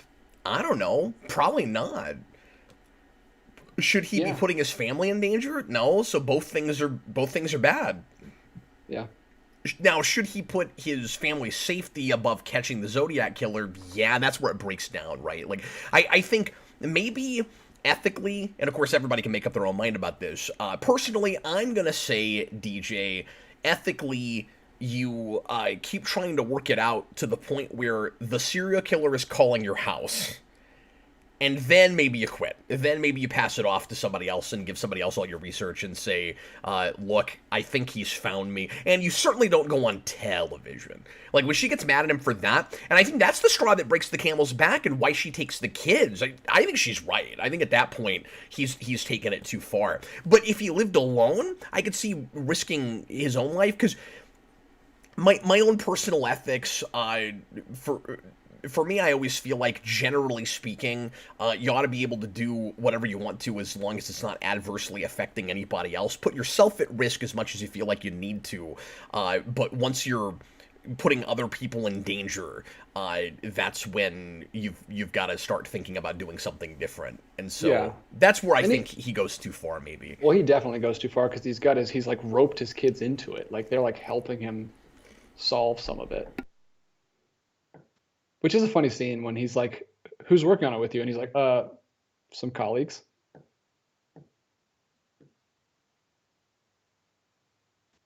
I also, we're getting ahead of the movie, of course, but I also question his getting his children involved. Yeah, yeah, that's what I was just saying. They're Oh, did helping you him bring that? out. I'm sorry. I couldn't hear you for a second. I was eating a cookie. I worked out for a minute, and then I decided to eat a cookie, and then I'll work out some more so that I can Yeah. take care of those Well, calories. well, you've earned it.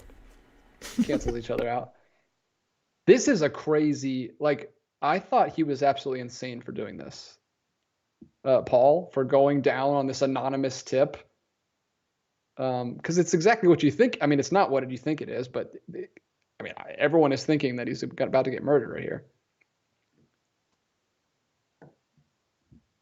Because he just goes to this dark, abandoned gas station to meet someone after he just called out the Zodiac. Yeah, no, he's crazy.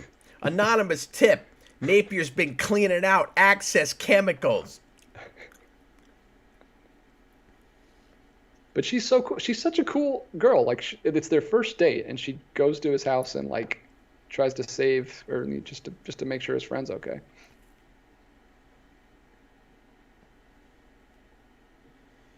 Yeah, and I didn't track the relationship first time around.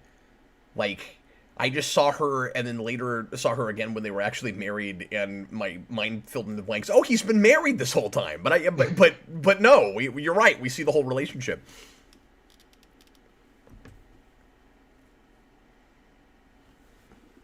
Senior Sticks, I'm expecting Cap to drink some, and he's just got a picture of a generic cup, so I don't know if that's water or booze, or I am drinking booze. I've got some Boulevard wheat here. Boulevard wheat. I do think, DJ, it is a pretty insane coincidence, at least on top of everything else, that Lee has the watch with the Zodiac symbol on it. I know. I mean, that's something that the movie really. I just don't know how popular those watches were at the Yep, time. that's the thing I was wondering about. But, like, if it's a popular enough watch, that's certainly plausible. But with everything else, with especially the timing of everything, where, like, he goes to prison, and then there's no letters for the whole duration that he's there, and then he comes out of prison, and then suddenly there's letters again. That doesn't make it open and shut, of course. And like you said, there's enough evidence suggesting that he's not the Zodiac killer that I tend to think he probably wasn't. Yeah, But it's crazy. nuts. All the stuff that does line up. And Well, same and thing that's- with the other guy that I read about today. I don't remember his name now. Yeah, the other guy also was in prison Milk. for like that I don't time drink period. milk, guys. That's why I'm not drinking milk. I used to love milk and cookies, but I don't take dairy anymore. Anyway, I'm sorry, what was that? No, it's crazy.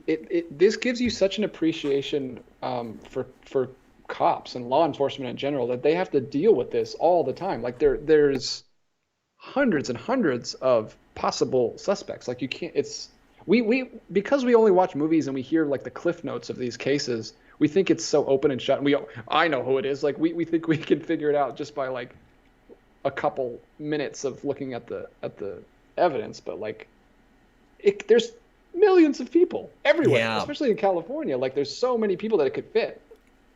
Well, and one of the most interesting things about this case, I think, is how exceptional it feels, but how typical it actually is. So, like, why did this capture so many people's imaginations? Like we said earlier, I think so much of it has to do with the fact that he gave himself a name and he's got a symbol and a costume and all of that. Like, we've been... And the fact that he was messing with the cops with the letters is a Yeah. little bit unique. No, and all of that too. But as far as, but I say it's typical in the sense of just how many unresolved cases there are and stuff. Yeah, I think and people look at this and they go, "Oh, it's crazy, we never caught him." And it's like, you only think that's interesting because of all the weird stuff he did. But there's all kinds of killers that never get caught. That with just mysterious, baffling. Where did they go? How did they flee the police? Like, Yeah, they mention that several times in this. I think at one point he's like he only killed like 12 people, and there's been like 200 murders in the last year. So and how I many don't know. cases? Yeah, and how many cases have you read about with killers that have killed more than that? Like, it's not like he's got, and obviously we shouldn't say that certain cases No, we're not are downplaying it at more all. significant than others because of body count, and that we should be comparing that and everything. But I'm just saying there are certainly. He certainly doesn't have a record or anything. Like, why is he so much more significant than other serial killers? It's because we've been part of it is, and you're right. It's the puzzles and things too. But we've been conditioned in this country, especially over the last century, in the last several decades anyway, to be so obsessed with branding. You might as well have a registered trademark symbol next to the Zodiac symbol, and he ripped it off from a watch company. Just stole it from a watch. Yeah, this is so interesting that they're like so antagonistic towards each other in this movie when they love each other so much in Avengers. Yeah. As he just punches his notebook on the ground. He just punched a notebook.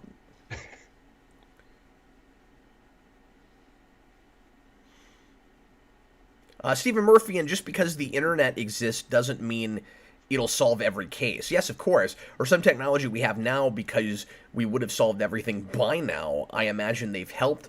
But still, yeah, like I was saying earlier, people do, even in this day and age, still get away with stuff. And in certain ways, it's harder. But the internet makes it easier to, especially for like decades old cases like this, it makes it easier to do your own research and to make the attempt to catch a killer, even if you're just, kind of a rogue vigilante in your basement trying to figure it out. But the like a armchair. Well, and there have been podcasts that have unearthed old unsolved cases and actually solved them. But the problem is sometimes the evidence is so old that you just will never be able to solve a case. And we even make a big deal in this movie about how much evidence Robert Downey's character just got rid of. And he really puts things into perspective where he says, I was a journalist. I did this day to day. Like, once we're past a thing, it doesn't matter anymore. We're on to the next thing. And I think that's one of the reasons it drove him crazy, is that they had to keep reporting on it and it never got solved. And we're even getting, this is the whole scene where we're getting into that, where everyone thinks they can do the cop's job better than the cops. Yeah. And they think it's so obvious. It makes you really sympathize with the police and how difficult their job is. Yeah, yeah. Like I said, this is the most, police and detective movie I've seen. Detective in any way, yeah. Because this isn't so much about what patrolmen do and how people on the street handle crime. It's about the detective work. It's the Batman of it all. Yeah, well, actually, the only patrolmen we see are the ones that were idiots and just let him walk by and didn't even question him. They should be fired. They kind of did screw up.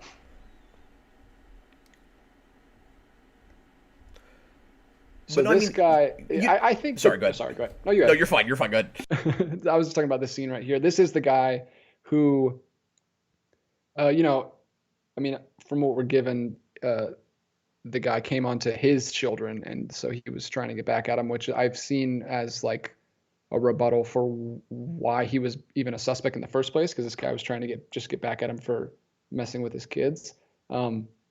And I'm sure there's some truth to this, but I'm sure even if he's not aware of it, even if he's sincere, I'm sure he's connecting some of these dots in his head. You know how he could even think that all of this verbatim was so close to what the Zodiac is doing, and he had all these plans, but he could be. I mean, our memory is so fickle, and it's a self-conscious thing, and things. Your emotional connection to things mess with your memory, your interpretation of events. Yeah. He's not impartial. It's years ago, like you hear all this stuff in the news, and then it starts just connecting things, and your brain just starts connecting. Yeah, well, and that's part of why I said it's difficult, even though it's easier for everyone to get their hands on information, and that we have forensics and DNA evidence and stuff now, you still have to rely to some degree in cases like this on people's memories, and you're talking about the things that happened half a century ago. Yeah, and I love that the detective work is so good in this. Like, that's the first thing he said was, "Does he have motive? Did the guy screw his wife?" Yep. And they're doing a full background check, and that's part of the problem. That's why Jake Gyllenhaal's character is so frustrated, because he has to go do everything. These guys have to do everything by the book. He obviously doesn't have to, but they have to make sure they got everything right. Well, and that's why it does feel like a Batman situation to some degree, where you've got the cop like feeding the Jake, guy I can see Jake who's Gyllenhaal's just doing Batman. the research on his own information that he really shouldn't be giving him, but he thinks it won't come back to him, so he just gives it to him. I could see Jake Gyllenhaal as a Batman.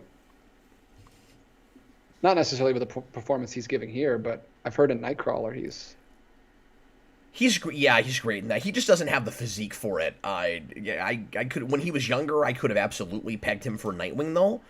I think Gyllenhaal would have been a great Dick Grayson. And of course, I think he went out for Spider-Man, right? I don't know, probably.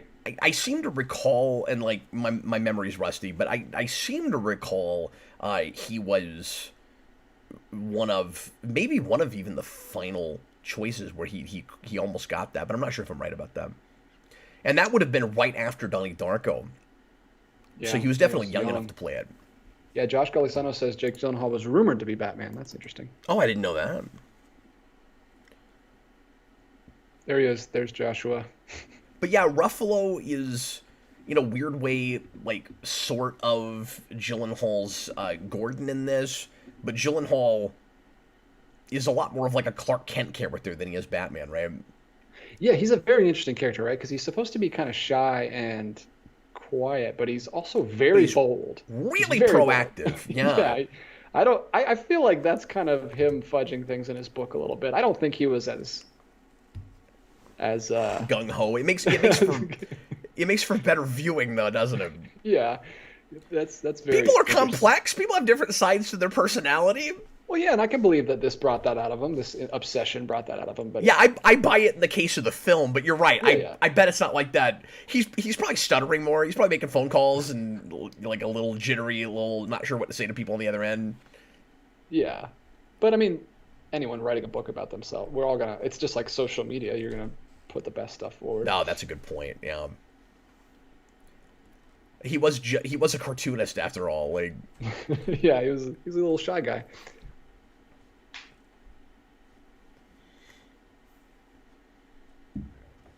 This guy is just so creepy in this scene. Like, I did have knives in my back seat, but that was chicken blood that I had just cooked for dinner or something. This is insane. yeah, Like, well, and it feels very calculating the way he's volunteering information.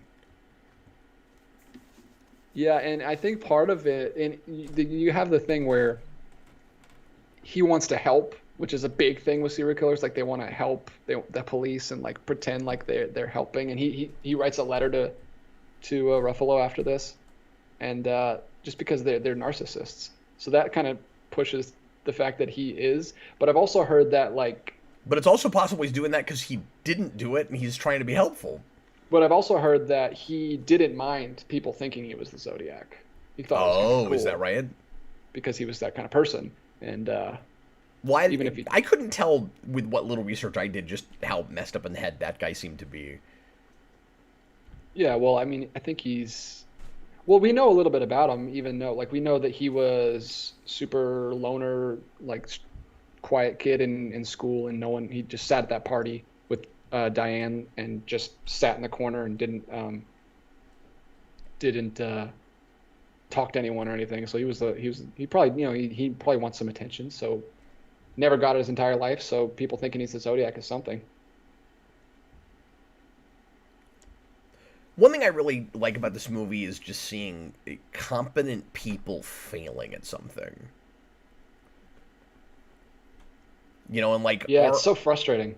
our professionals do make some mistakes in this too, and like not everybody is perfect at their jobs, but especially Ruffalo's character, like more or less, he really knows what he's doing, and you see the comps in this scene, like being really observant, and when they catch the watch and all that, you're like, these guys are doing their best work, and they should be in the positions they're in, and if you think if anybody's going to catch the Zodiac, it's probably Ruffalo. You really buy Yeah. he's a good detective. He knows what he's doing, and he can't do it, and that's what makes it so much more frustrating. And I wonder if anybody would have thought to. I always have this question based on, a real story kind of movie. And one of the things that's interesting about this is the stranger than fiction of it all. Would anybody have thought to write a story like this, where the point at the end of the day is, and we didn't catch the killer, and nobody knows who the killer is? Like, outside of an X-Files episode, would anybody have written this movie? Yeah, I imagine that's what drew Fincher or the writer to it in the first place. It's like, oh, that's an interesting story that I haven't seen.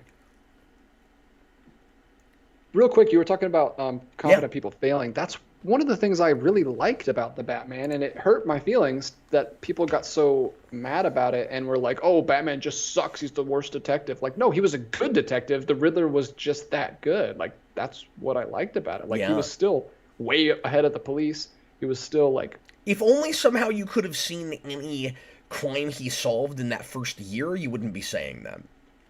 That's Yeah. my rebuttal for that, is that he has been doing this for a year. Yeah, and and I've only seen that movie once, but he's solving all of the Riddler stuff. I mean, he figured out the whole thumb drive thing, and every step of the way, Riddler's just one step ahead. That's why Riddler. I think that's a testament to Riddler being that good, not Batman sucking. But people's complaint about it is it is just the Riddler like leading him everywhere. So even though he's able to solve all those things, he doesn't actually at the end of the day like figure out who it is himself. And so like my whole thing is just the next movie has to not do that.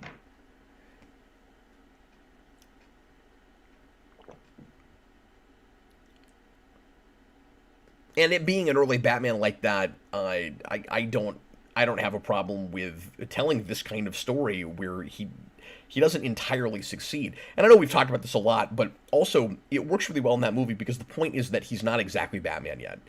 Like he's not to that level yet. He doesn't even have the right motivations yet. Yeah. He's vengeance before he's Batman. So the fact that he's good enough to solve all the Riddler's puzzles, but he still kind of fails at the end because his heart's not in the right place, it's why the story works for me. Like, yeah.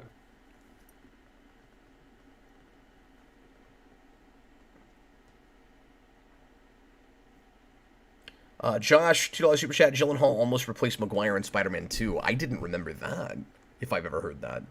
Wow. Okay, this actor would have been great. This man here is in Star Trek Enterprise, and he's a recurring time traveler named Crewman Daniels. And the time travel stuff in that show is nonsense, but he's really good.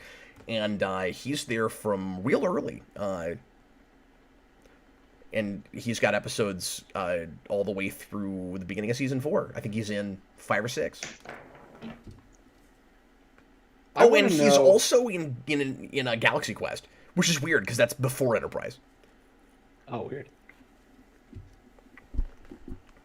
I want to look at the actual letters if they're are the actual letters that he wrote visible or available to the public, because his handwriting is like immaculate on these letters. Yeah. Like it's so good. Like you don't think that kind of a guy would have such neat handwriting. Well, I love and by the way, at least some of them are, because some of the videos I watched today showed them. Okay.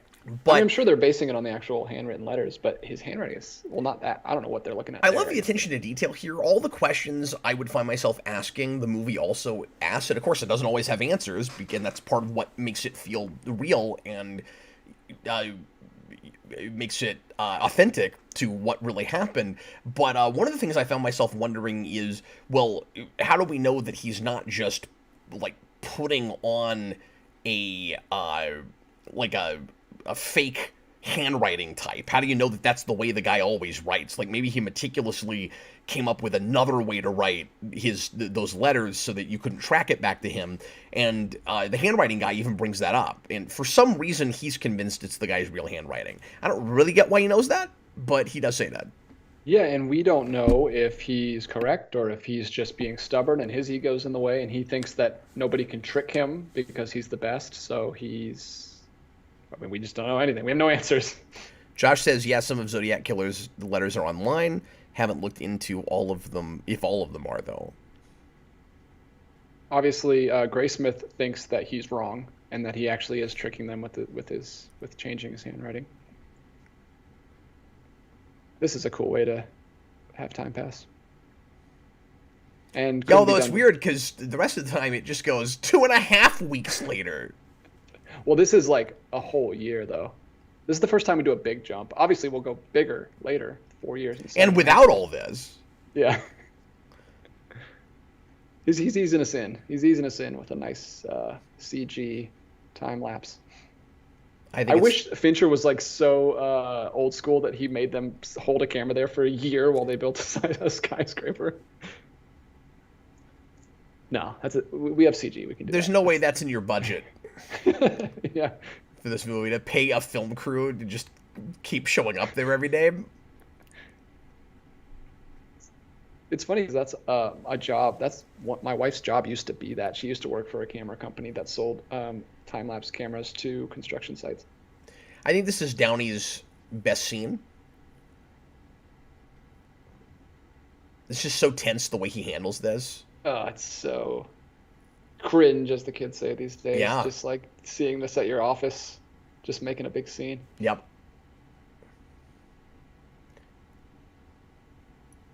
He's at his lowest point. If anybody saw this movie before Iron Man and was like, "Oh, I know they'll do the alcoholism part of that character because that's got to be why you cast him, right?" That person is much more disappointed after all of the MCU, because yeah, we see him get drunk and fight Rhodey in Iron Man 2, but that's about as far as it ever goes. Yeah, I mean, he blows up watermelons with his repulsor rays. As you do. As you do when you're drunk. I know that's the first thing I do when I'm drunk. I haven't had a repulsor ray when I've been drunk, so I don't know if that's how I'd use it, but maybe. No, the first thing I did the one time I got really drunk was make monkey sounds in front of a crowd in Jamaica. But that's a different story. That sounds like a story for another time. That's a story for another time. Yeah. I've never done that, drunk or otherwise. I've also never been to Jamaica. Somebody said earlier in the show that this might have been tough for Downey to play because he had just gotten sober himself. Yeah. That's a good call. And of course, with his personal experience, he's got to be drawing on that to make this as credible as it is. And but it's great. I'm not sure he want to do that, but he's certainly committed. Given his all, there's not a weak link in this movie. No, that's what's so great is the whole cast is really good. Because you would stand out like a sore thumb if you were not holding your own in this cast. I think I am going to buy this movie. I'm thinking about it. After I watched it the first time, I was like, I don't know if I'm ever going to watch this again. It's so frustrating of an experience. Well, I want to see special features if there are any. Yeah. Oh, I want a sandwich now. There's so many sandwiches in this movie. Yeah, and then he's... Oh, no, that's a different scene. I was going to say, and then he's going to offer him chips or something. No, that's later. Well, he had the BLT that he took from his partner, and then he took the tomatoes off. Who the heck takes tomatoes off a BLT? There's only 3 ingredients. You can't be taking ingredients off. You see Ruffalo eat more in this movie than you see Jack Bauer an entire day in 24. Eat anything. Well, this movie's the reason why he doesn't look like Bruce Banner by the time he is Bruce Banner in Avengers, because he's gained a bunch of weight. Eating too many sandwiches and animal crackers. Yeah. That's my new headcanon. That the reason Bruce Banner is angry all the time is because he couldn't catch the Zodiac killer. Yeah, and he couldn't find any more animal crackers. That pissed anybody off. Such a creepy scene. Why in the world does he have squirrels in his trailer? Okay, so I actually read something about that, and I don't know if that's true, if that actually happened, but there's conflicting reports that he may or may not have killed animals when he was a kid. Yeah. And so I'm going to assume that that's the whole idea, is that he's still doing that as an adult?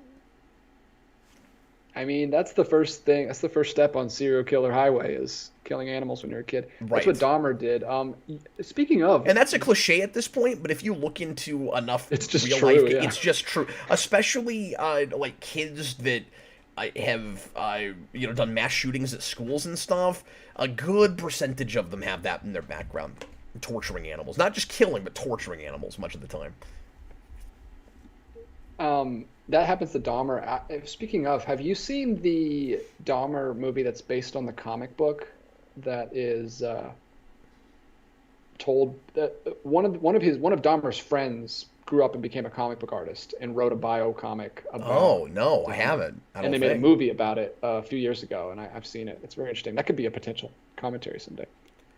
So I just think it's nuts. Yeah, I'm still back and forth on whether or not we should have just reviewed this, but I am enjoying talking with you about it while we're watching. It's just kind of a weird movie to do a commentary on. Partly because it's long, partly because it's so talky. Yeah, but I mean, our reviews are so long anyway. It's kind of nice to just have something to guide us through the review and like, oh, here's something new to talk about. To be fair, that's always been my argument for commentaries. People are like, well, why do you got to talk about it that long? I'm like, well, have you watched Request? Like, it's pretty close anyway. Now that we stream everything, we don't have a lot of videos under 2 hours. because we're talking to people in the comments, and it gives us an actual cutoff for the video, even though it's long.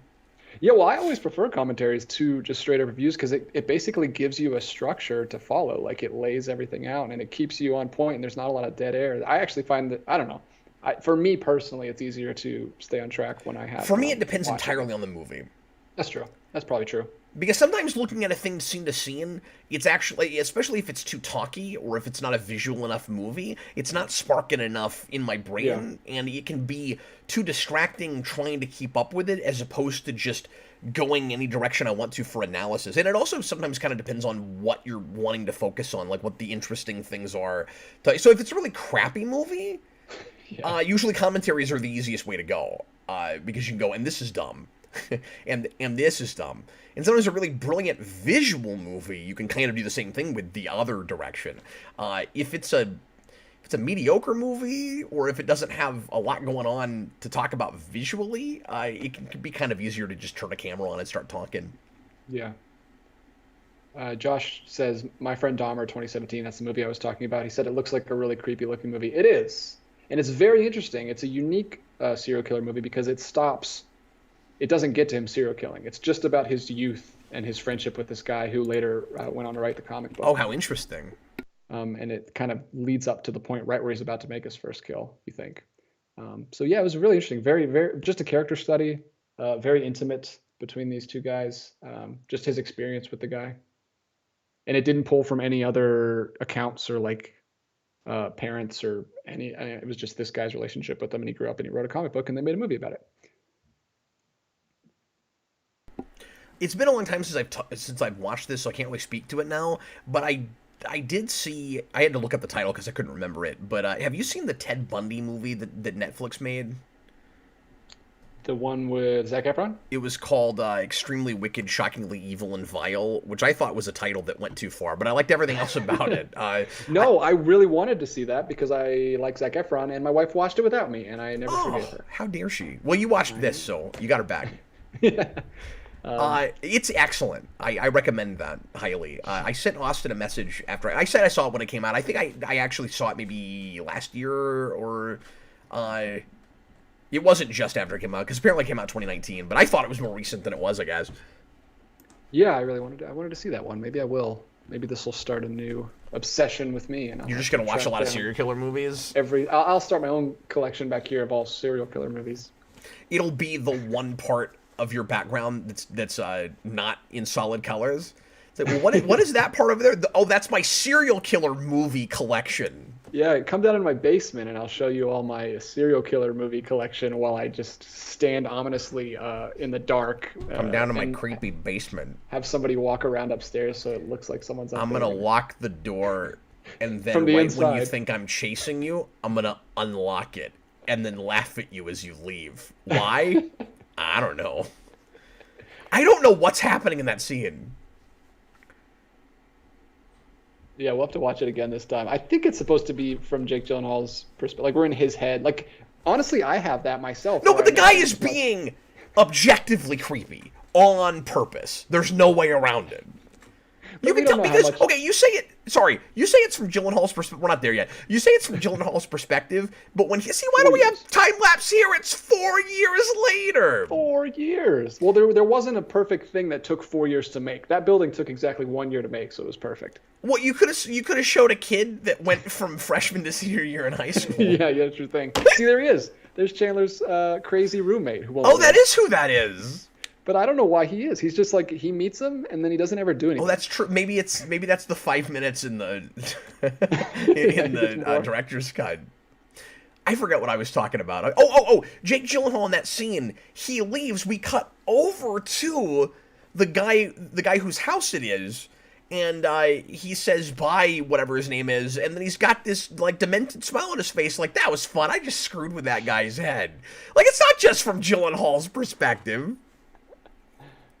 Well, technically the whole movie is from his perspective, so we don't know. I know, but we cut away from him to watch that guy like laugh at his expense. That could be what he's thinking as he's running to his car, terrified. That was so fun. It was so accurate, because that's how watching this movie and all the spooky movies I've been watching this month downstairs in the theater by myself at night, like really late at night. Yeah. When I walk up the stairs, That's what I do all the time down here. Shuffle up those stairs. It's pretty creepy. Have you got Especially your this seating one. yet? No, but Black Friday's coming up. I think we're gonna probably pull the trigger. Oh, that's great. When they drop in prices.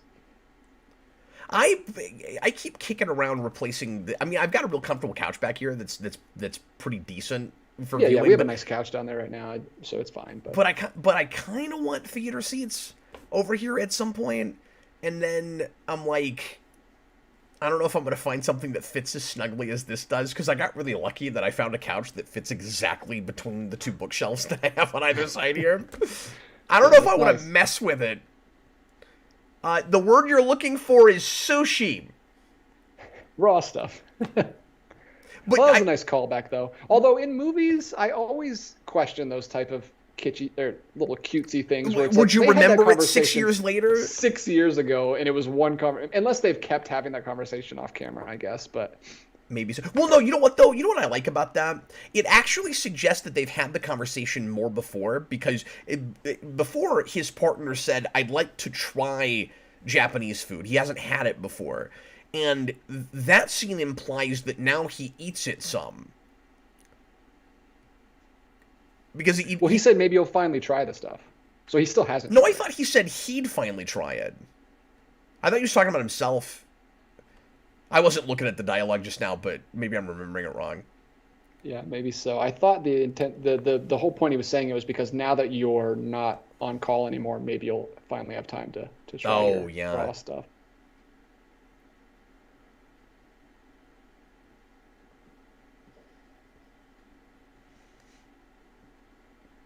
Just crazy how much stuff there is to.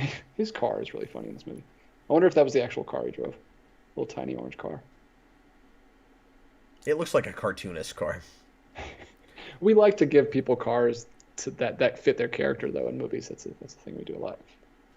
Well, and speaking of things that fit people's characters, this, like, houseboat that Downey lives in. Yeah, houseboat. Oh my gosh, he looks terrible. This is so sad. It really is. I guess this is his other best scene. Yeah, this is the one I was thinking of when you mentioned that one earlier. Don't you love the way he invites him in? He seems really excited to see him, and then that changes very quickly. Yeah, because he brings it up almost immediately. I'm not sure. I'm gonna nitpick something, or I'm gonna complain about something kind of silly. I'm not sure how I feel about the choice to keep the sounds of Pong through the whole scene. Yeah. I found that really distracting. Well, I think he likes that kind of anachronistic stuff. Like, there's a couple music cues in this that are very jarring for me because we go straight from the woman, like, screaming about her baby that we thought got thrown out the window to, like, a rock guitar riff, and it's very uncomfortable. I don't know what he's doing with that. It's uncomfortable to feel like I'm supposed to, like, yeah, this is a good music cue when I just had that horrifying scene. It's, like, intentionally jarring. Yeah, I think so. I think that's because it's switching perspectives, right? Yeah. And it does the same thing in the very, very first scene when he shoots the couple right after he walks away and drives away. It does another huge 70s guitar. Yeah, that's right. Hi, Connor. Well, Connor's here. Well, he's just here to say hello. He's never seen this movie. So he's not going to bother jumping to timestamp 1:43:35. Leave, Connor. It's a good movie. I don't want to spoil it for you. Yeah, don't watch it here, though, because you'll be like, why is Robert Downey sitting next to Pong?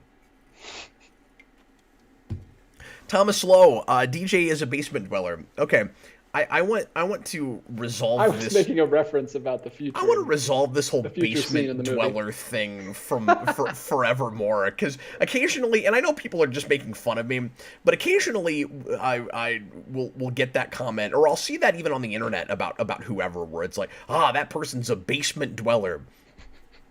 So there's a difference. I want to put a stop to this. There's a difference, DJ, between a basement dweller, or like you live in your mom's basement or whatever, and you own your own home and you use your basement for like a room, for like a thing that you know, like it's different. If you don't, people don't get to call you a basement dweller if you own your basement. Well, you do most of your dwelling in your basement, so I guess it's not wrong. That's true, but it's demeaning. It's intentionally demeaning. Yeah, my base. I don't spend a lot of time in my basement. I just watch things down there because there's a theater down there. But there's a kitchen down there. There's a game room down there. There's a guest suite down there. It's not like it's a dungeon. It's just another part of the house. Well, compared to your finished basement, mine probably looks like a dungeon because it's unfinished. But I think it has character. Well, you've dressed it up. You make it look nice. It's industrial. Yeah, yeah. It's industrial geek. Like, if you're gonna give me crap, you also have to complain about Chipotle, okay? Or Cracker Barrel. But you can complain about Cracker Barrel anyway. I'm fine with that. Boy, that's an intense look there from Ruffalo. Ruffalo needs to make some, like, independent movies and go back to these kinds of roles. All of these actors do. Right? I mean, Robert Downey got ruined by the MCU, too. Yeah. He went straight from that to Doolittle. Doolittle, yeah. I don't think Gyllenhaal has been hurt. I mean, he only did one villain role. So yeah, and I'm not sure what else he's been doing lately, but Nightcrawler was quite a while ago now, but wasn't that the same year as Whiplash, or were those like 2 years apart? Was that 17 or 18, or? I don't know. That was before I really started keeping up with the big awards movies of the year. Well, I've never kept up with that. I'm pretty decent with dates, so I'm just basing this on stuff I've seen. Yeah, and I haven't seen Whiplash or Nightcrawler. Oh, you haven't? I like both of those movies quite a bit. I saw them a lot later, though. And I think I saw them all by request, to be fair. Yeah, I need a show where people force me to watch things that aren't in my... I only watch important movies that I ultimately end up liking a lot retroactively when people pay me to watch them. That's how full of myself I am. Danvers says Dark Waters was Ruffalo going back to this kind of thing. Oh, neat. Movie. I've not heard of that. I might take a look. I wonder what that's about. I hope so. He seemed like the one who was most, even though I didn't like him at all as Hulk, he seemed the one that was like most concerned about what they were doing to the characters in Ragnarok. And now well past Ragnarok. Well, he's certainly trying to bring a lot of tragedy and pathos to that character in Avengers, however you feel about the way Whedon wrote it. He's got a gigantic burger he's eating right now. He's eating so much food. Yeah, I can't remember the last time I saw an actor eat this much food in a movie. He also took the tomatoes off, so it's consistent. That's great. I never noticed that. Oh, wow. There's so much attention to detail in this movie. Yeah, he brings the character to life with those little things. Like, he took the tomatoes off the BLT that he took from that guy, and now he took it off the hamburger. Now, obviously, we were talking about, like, what of the few Fincher movies we've seen, like, which is probably our favorite. This and Social Network obviously are very different kinds of movies, even though they're both based on things that really happened. But I wonder for a lot of people if which of these is a better movie. Like some of it might be genre, obviously, but I wonder for some people if it just comes down to writing. Like, if you love Sorkin, like the way Sorkin writes, then Social Network is gonna be above this, even if you love this movie, because this is a little bit more down to earth in the way it's written. It's a little bit more realistic, less stylized. I couldn't even follow it. Could you imagine this plot with a Sorkin script? I kind of want to see it. It'd be impossible. Because I love Sorkin, but like it's not realistic dialogue, certainly, because it's so scripted. Yeah. It's like, how are all these people possibly coming up with this dialogue? Everybody is so damn clever. Yeah, everyone in the whole universe of the film is the most clever, quick on their feet. Well, and that's when people start saying like all your characters feel the same or sound the same. So see, he's back here. Here's Elias Koteas. Well, you've also seen Fight Club, so that's probably up there for you. Oh, that's true. For a second I forgot that was Fincher. Now it feels like a three-way tie. I don't know how to put either of these movies above Fight Club.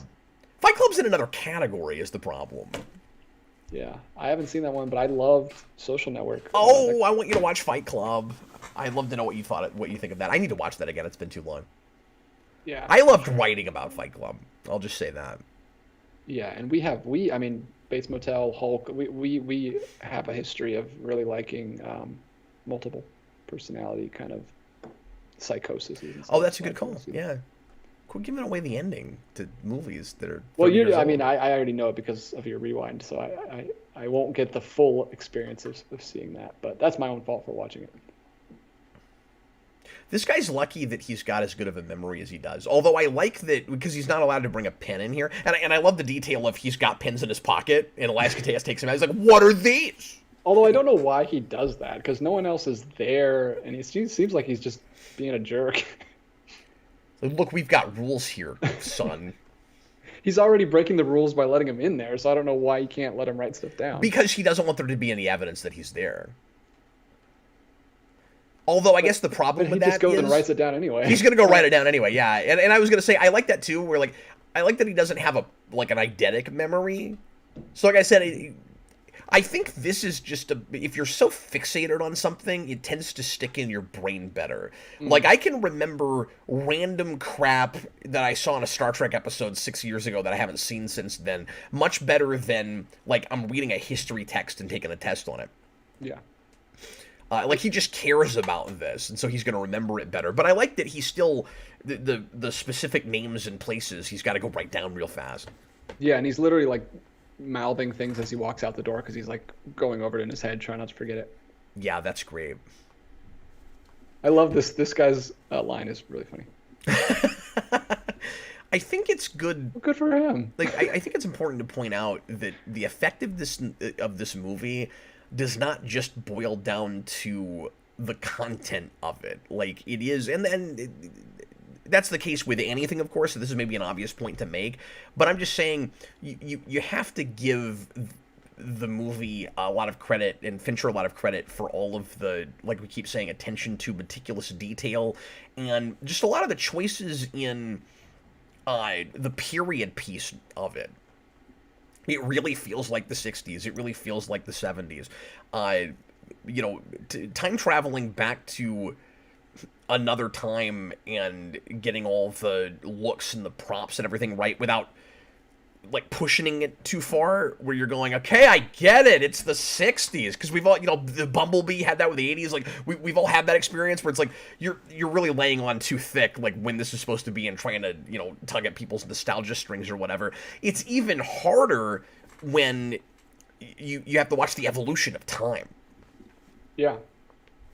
And it makes this not dated at all. Like, this is 2007. That's true. You could have made this last Tuesday. Yeah, or 30 years ago. What a good point. I think that's part of why I feel like I need it in my collection.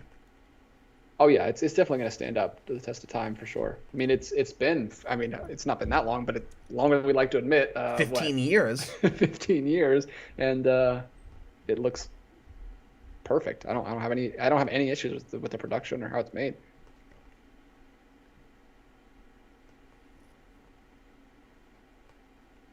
Yeah, that's a terrific point. Stephen Murphy says Fincher has made 11 films, with the 12th on the way. Alien 3. It's crazy that was his first film, was Alien 3. He made 7, Alien 3? Yeah, Alien 3, 7, The Game, Fight Club. Oh, and I forgot he made 7. Of course, yeah. Yeah, that's weird that he made both of these movies. Yeah, and then Panic Room. Well, I've seen that. I saw that recently. I've seen Benjamin Button. Yeah, that's the movie that Paramount Plus tries to get you to watch right after this. Curious Case of Benjamin Button. That's totally like this, yeah. Social It's Network. just because he made it, I guess. Yeah, Girl with the Dragon Tattoo, and Gone Girl, and Mank. Mank is complete departure from all of these other ones, I think. That's interesting that he made Mank. I wonder if Girl with the Dragon Tattoo is any good. I stayed away from that because we already had the foreign trilogy that was made that was supposed to be, like, really beloved and critically acclaimed. That's right. So I was like, I don't need to see the American version. I'll just go watch those. But I kind of don't want to see that story. But then you never did. That's a dark story. I didn't. But also he didn't make the other 2 books. So I don't know if he, like, changed it so it had more finality to it, or if he just made the first book and stopped. And he's eating. Fincher's really concerned with making sure that people seem like real people because they need nourishment. It's like, I've been waiting here for 2 hours. I gotta eat this plate of cookies. Well, she brought him. He's like, oh, fine. I've only been here for 2 hours.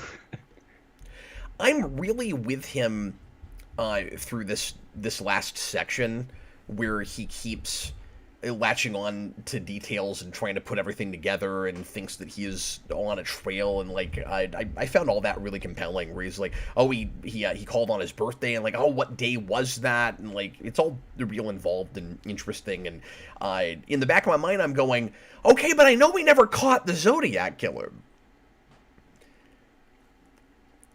Yeah, well, and you don't know if he's going to kind of do the Tarantino thing where Tarantino kind of makes historic movies and then completely changes the ending. I found I suspected that Fincher wasn't doing that with this, just because I feel like that would be the thing I knew about it, right? I feel like that's what everyone would complain about. I feel like people would be, or just the thing they'd be talking about, where it's like, oh, he had the the audacity or the guts or whatever to. Well, some people still say that he catch the Zodiac killer in his movie. That'd be the thing we'd be hearing. Yeah. Then again, I never heard anything about this movie. Yeah, I was what, like 15 when this movie came out? 17. This is a year before I get married. So I was still working at the mortuary when this movie came out. Yeah, I was 15 when this came out. So yeah, I definitely wouldn't have watched this movie. But I don't remember hearing about this when it came out. And like I said, I just found it on Netflix one day. I was like, that looks interesting. I think we were talking about why we watched this, and you said you already knew things about the Zodiac killer, so you were too curious. I watched it just based on actors. Because I think what I was probably thinking was, I've never seen Downey in much else, and I want to see what he's like before he plays Iron Man. I think that's probably the reason I clicked on it. And you were like, oh, he's exactly the same. Yeah. And then Ruffalo was a surprise, because I don't think I saw his name at the cast. So when I started watching it and he popped up, I was like, oh, this is interesting seeing these guys together. Well, I saw his face on the cover, the poster. Yeah. Just watching it yesterday, and I was like, oh man, I didn't know who he was at all. I thought he was going to be the Zodiac killer. And I was like, oh man, I wish his face wasn't on the poster. That kind of ruins that. And then when he shows up as a detective, I'm like, oh, okay, perfect. Oh, see, I got farther in the film the last time I watched part of this than you did, because I had already seen Ruffalo. Oh, okay. No, I think I literally You stopped way earlier than I did then. I think I literally watched the first 15 minutes, 10 minutes. Like, I got through the first two murders, and I was like, whoa. And then we stopped for some reason, some other reason, and then... Thomas Lowe wants to know how... I'm sorry. I didn't know you were still talking. No, I'm good. Thomas Lowe wants to know how the experience working in a mortuary was. I loved it. I guess I was ready to leave by the time I went. But if I wasn't getting married and have anything better to do, I probably would have stayed there for another year. I did it for 2 years. And I got to dress up all the time. And I like wearing a suit. So that was nice. And it was such a different... kind of world, because I didn't know how long it would take to get used to, obviously being around dead people and having to help, pick up bodies and that sort of thing. You learn to be, because of course, I was pretty young. This is before I got married. I was 22, 23. Maybe I was 21 when I started there. I think I was 22. DJ, you learn how to be real professional real fast when you have to deal with mourning families all the time. Yeah, And that was my big takeaway from that job. And how to not be sad all the time when you're dealing with sad things, you know what I mean? Like dealing with it's a cliche, but like death is a part of life, and you learn that real quickly when you work in a place like that. Yeah. And it toughens you up a little bit in certain ways, because I didn't just see... We'll get back to this movie. My apologies. Now it's Captain Logan show. I didn't... of course, just deal with like elderly folks that died of natural causes. I saw quite a bit of things. I saw murder victims. I went in the embalming room one day, and they were dealing with somebody who had been shot in the back of the head. I saw that. I saw dead babies that had died in a fire. It changed your outlook a little bit. And I'm glad I had that experience. I really am. And then... and I've got interesting stories and things that I won't get into now, but... Yeah, one of those stories is the time that you were driven mad, obsessed with a case that you were trying to solve, that you had overheard. But He didn't solve it. He wrote a book though. Yeah, well, it's compelling when you see the body there where you live, you know? And you try to figure out who killed this person that I'm looking at right here. This is morbid. I'm gonna stop joking about this. No, and I actually lived there. I didn't just work at the mortuary. I was across from the embalming room. He was a mortuary dweller. This is when you stop. This is when you're done. Yeah. Now you're lying to your wife like you're Walter White yeah. in Breaking Bad. This is when you quit.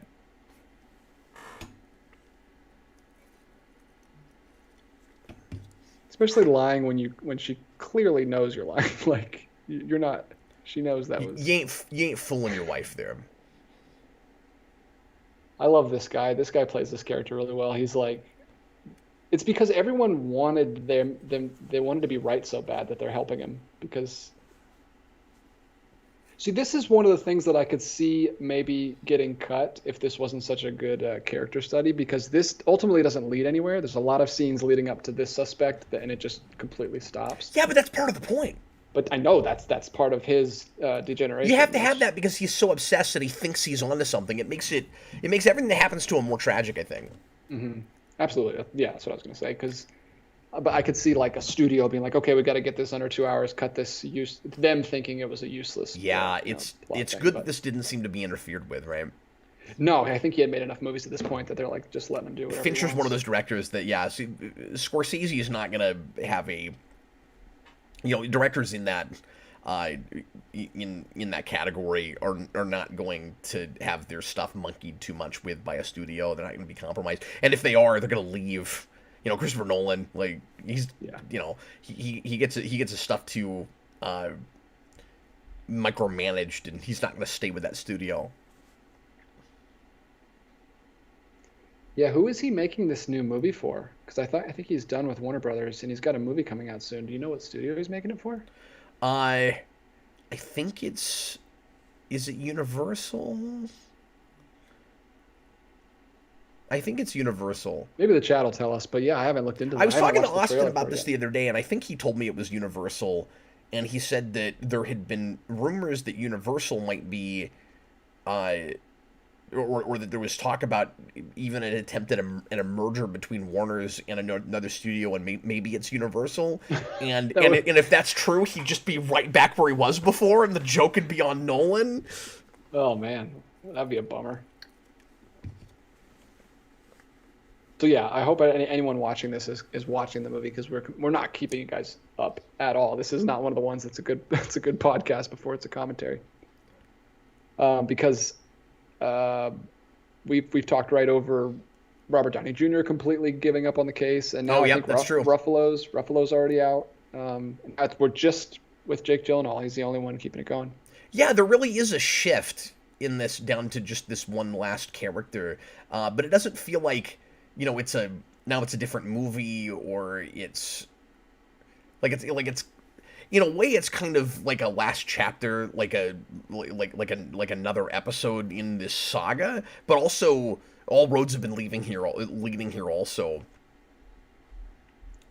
Yeah, I think it just does a really good job of keeping all these characters involved through all these years, even though it really becomes Gyllenhaal's story. And again, on a rewatch, you realize it kind of always was.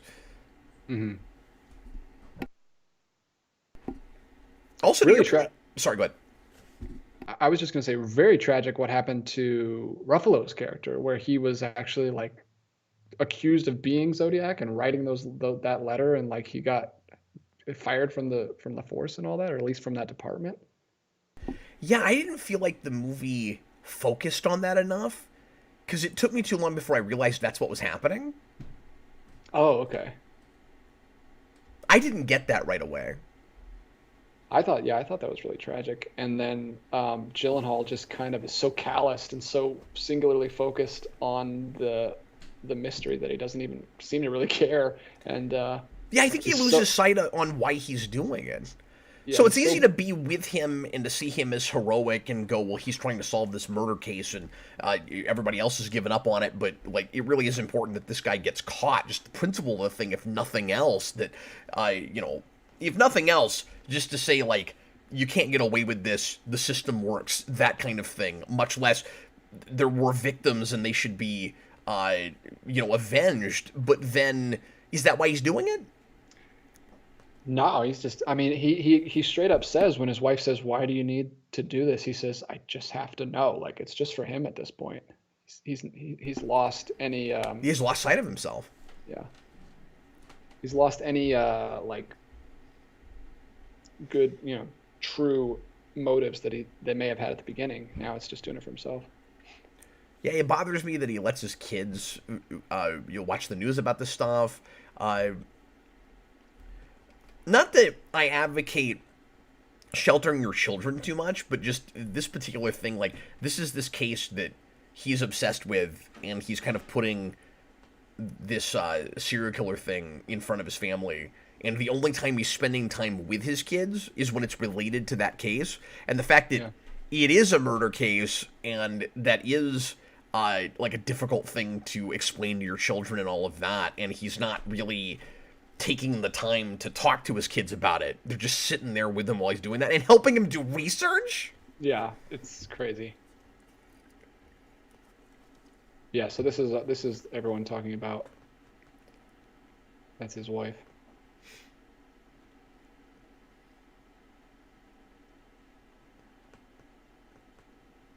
Yeah, it just took me a minute to figure out why, or to realize why he got fired. I also found myself thinking that I could see somebody trying to make a case against Downey's character, too.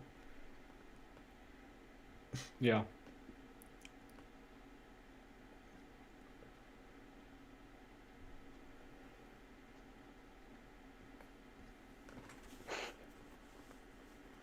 Stephen Murphy says it's an Oppenheimer film for Universal, so yeah.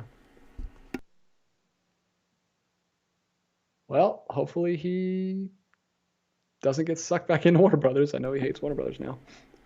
Yeah. But like you said, Gyllenhaal doesn't care about like anybody else's lives that he's affecting now, and yeah, he's so blunt with this guy who just got fired because of this case. Yeah, well, and like he's ruining his family and either not realizing it or not caring as much as he should, and then he is risking helping Ruffalo do that to his own. Well, he's part of the reason, because part of the reason that the Zodiac wrote that letter is because he's drumming up all this. He's dragging all this stuff out again. Yeah. And now Ruffalo's paying the price for it. Say Ruffalo. I need to remember this guy's name. Yeah, I'm having that too. Downey is Paul. I remember that. Yeah, I know he's Paul. I know that Gyllenhaal's Graysmith. I don't know what. Graysmith is just a cool name, by the way. Yeah, I'd go by my last name. Like, that sounds like too, the kind of too. name that you would make up for a character in a movie, even though it's the man's actual name. Oh, here we are. Here are the kids is the research team, and I love the bit when Gyllenhaal's on the phone and he's like, and somebody asks him like who's helping him. He's like, I have people. He says, some colleagues.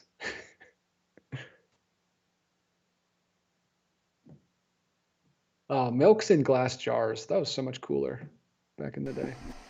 Again, great realistic details. Why don't you and Mom sleep in the same bed anymore? Oh, yeah. That's just heartbreaking.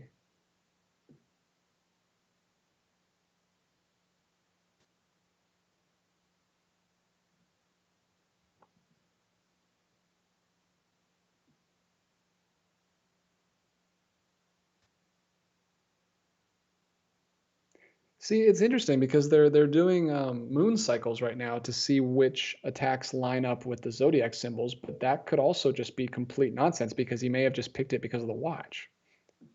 And it's not actually the Zodiac calendar that he's using. Yeah, and then isn't there something in the code books where he pulled the cipher together that also has something to do with that Zodiac symbol? That's true, yeah. So it's so open-ended. Why does he have an oxygen tank? Why does he have an oxygen tank? I didn't catch that before. He must have given himself, I don't know what disease you can get from drinking that hurts your lungs. Was he smoking too much at the same time? We just didn't see as much of that? Maybe so. But it's the 70s. Everyone's doing that. They're not all walking around with oxygen tanks. No, she's not. She is not being paranoid. No. He's calling your house, you crazy person. Yeah, you have children.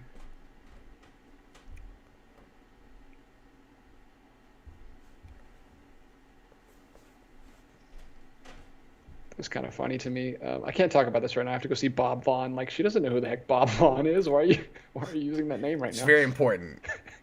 I need to go see Matthew Vaughn. He's making a movie about this. Oh man, no, his movie would have been very over the top. It'd be a little more violent. Sensationalized. Yeah. Well, you know what? That's not fair. He probably just wouldn't make a movie based on real life events, right? Or has Matthew Vaughn ever made a movie based on anything that actually happened? I don't know. That's a good question. Has Matthew Vaughn made a movie in a while? I haven't heard about him.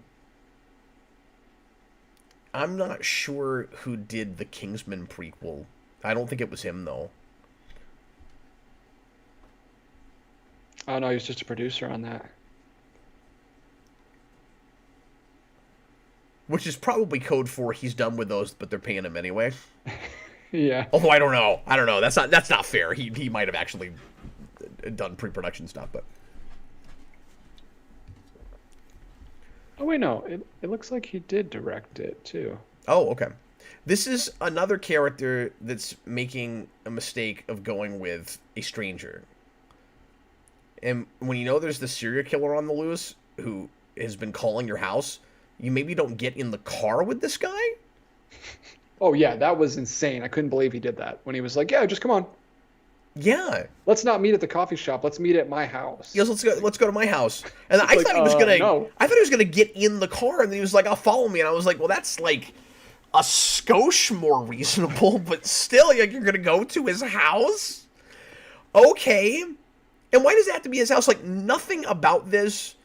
I'm not understanding anything about this if this guy isn't a crazy person and a killer on his own right, or doing something really not above board. Like, why does it have to be his house? Why does he take him into his creepy basement? He wants to see the film canister. He thinks he still has it, but we find out that he doesn't still have it. Well, no, I know, but then it's his idea to take him into the basement. He takes him into the basement to show him some of the posters or something. Oh, yeah. Well, and that's the thing is, like, he very quickly becomes a potential suspect because he's like, oh, no, I drew that poster. And then that's a great and he's like, stinger. This is he goes, this is the closest the handwriting is matched with anybody. They looked at 2,500 people. And then Gyllenhaal's response when he goes now this guy that we're looking at that we think maybe Zodiac, he did this poster. No, I did the poster. They come back to Gyllenhaal and he's like, oh, like I guess I was wrong. And he doesn't seem scared or anything at that point. Like, oh, I know. I think there's a music cue that we're supposed to be in his head, and he's. I don't think he gets weirded out until a little bit later. That's where I would have just ran out of the house right there. Well, I would have stopped when the heavy breathing voice started calling the phone. That's true. AMC Comics says there's some historical events in X-Men First Class. That's a good point. Like, Matthew Vaughn adapted the Cuban Missile Crisis. That's what as an X-Men film. That's the difference in the filmmakers. He wants to make historical fiction, like Guillermo del Toro. Yeah. Oh, here it is. Let's see what his reaction is. Let's see if I'm right about it. Rick didn't draw any posters. Oh no, he drew this one. I do the posters myself. Well, they're kind of zooming out his head a little bit. Yeah, his eyes. No, but I took this as disappointment before he's freaked out. I took it as, oh no, I'm wrong again. Well, I think you can look. I think you can. As he was having, because my heart rate was pounding, so I was like, oh gosh. You can interpret it any way. I think, like, you're right. The suspense of the scene plays. Okay, see, this is the place where I think now he's starting to get a little bit freaked out, where he's putting together maybe this guy is Zodiac. Before that, I think it's just disappointment that he's got the wrong guy. Not many people have basements. I do. go down there. It's a bummer that not many people have basements in California. I'm glad I live in a place where we have basements. Well, it's not a bummer once there's an earthquake or a... I wouldn't want a basement in a home in California because I would be worried it would flood all the time. See, I'm okay with him acting this way because he hasn't been living with this case forever. This is the first he's like really talking about it. So he probably doesn't even think he's being creepy. He's just being this is just how he is. He's just a shy loner guy who lives by himself. I don't know, man. I think he's acting super creepy. And like, why did he lock the door?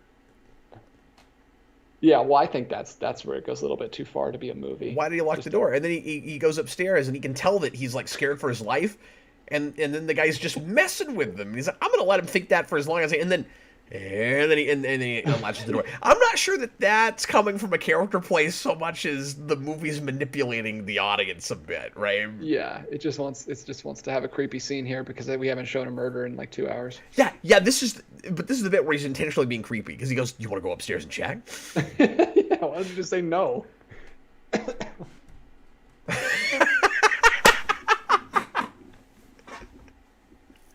then he turns the light off. This scene is too movie for the rest of this movie, I think.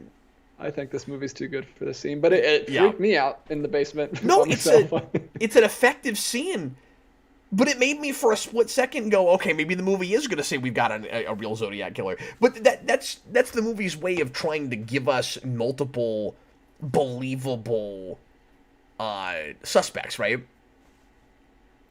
It's like he's got a basement. We know the killer's got a basement. His handwriting matches. The guy that it's most likely to be, according to Gyllenhaal, has handwriting that's nowhere close. He does smile at the end, right? Yeah! Yeah, he enjoyed that too much. Yeah, maybe that was just that guy like adding something to his little small role that he had. But yeah, I don't know what could be his motivation for doing that. Maybe he didn't like that this guy was accusing his friend that he worked with at the theater for a long time, so he's just messing with him. I don't know. Yes, Thomas Law, I am triggered by the word basement dweller. I don't like it. Now, even though that guy owns that house, you could maybe call him a basement dweller because he's in California. There's not very many basements. He intentionally bought a house so he could dwell in his basement. And he lives alone. So, like, when people think of, the typical, like, creepy basement dweller, like, you spend all your time in a basement. Maybe some people, even if they own their own home, could be called that if they live alone. It's a depends trigger word. It's a depends trigger word. There's a t-shirt. AMC, even Batman was a basement dweller in an episode of Batman Animated Series. Being kidnapped and thrown in a basement is different from being a basement dweller.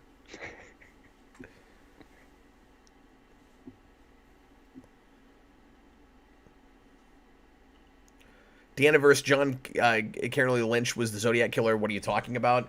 I don't know if he's saying that he thinks that character for sure is, but we were talking about this earlier. Like, that's just no one knows for sure if that's actually the guy, and I don't think the movie is saying for sure it is. It's from the perspective of Gyllenhaal's character, who's the movie's based on his book.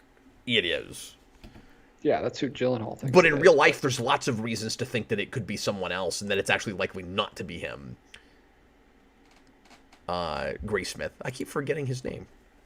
Even though his name is awesome. Oh, this actress, I know from Heroes. She played Matt Parkman's cop partner. She's really good in that show.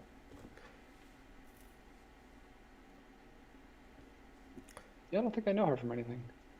That's the only thing I know her from. And I'm just remembering her saying Parkman just over and over again. Really good attention to detail in this scene. She's got like bruises all over her arm. Yeah, it's a really good makeup job. See, this is where he needs it to be Rick so bad. He's like yelling at her that she's not Yeah. corroborating his theory. Well, So how are we to believe that he's not doing that again with the next suspect that he finds? Like he just wants it to be over with.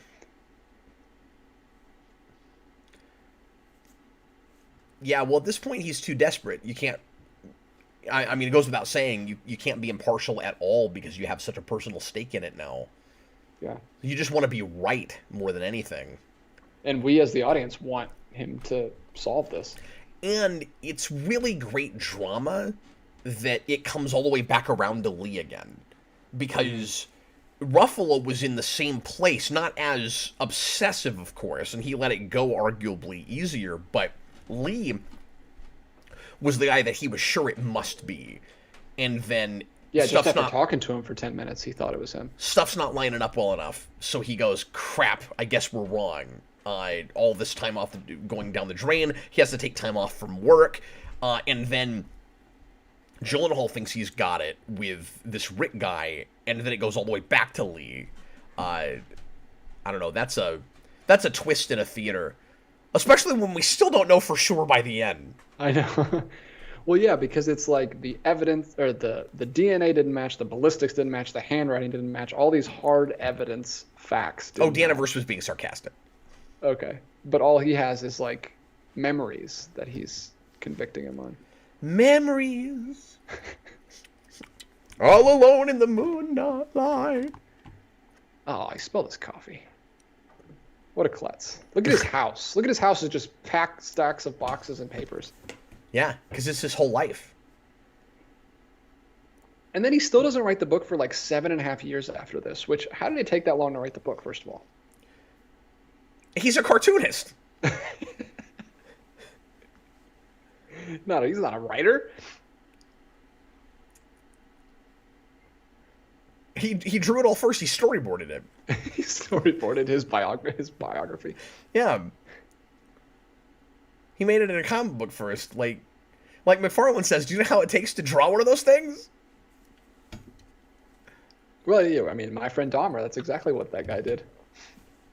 Oh, yeah. I assume it has words, too. I don't think it was just pictures. Just storyboards. Right. DJ, thanks for suggesting this. This has been a real different exercise, but I've really been enjoying talking to you about it.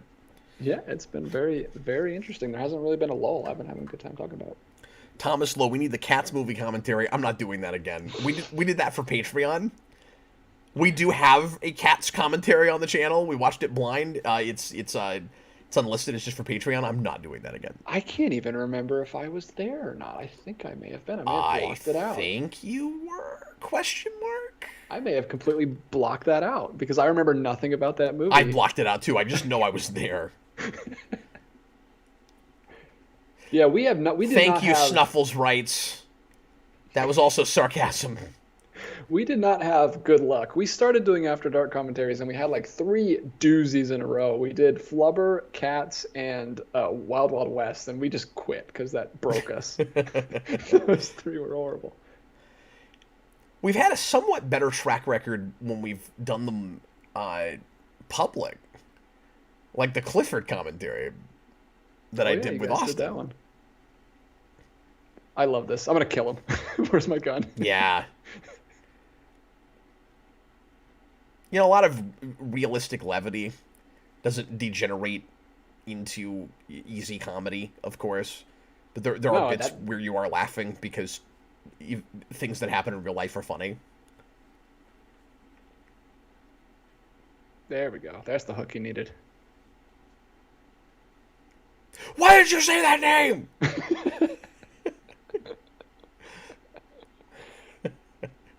Wow, that guy's name is both of their mom's name too? What a coincidence! Arthur, their mom's names are named Arthur? That's your mom's name is Alan? Now I'm just seeing a velociraptor running up to his house going, Alan!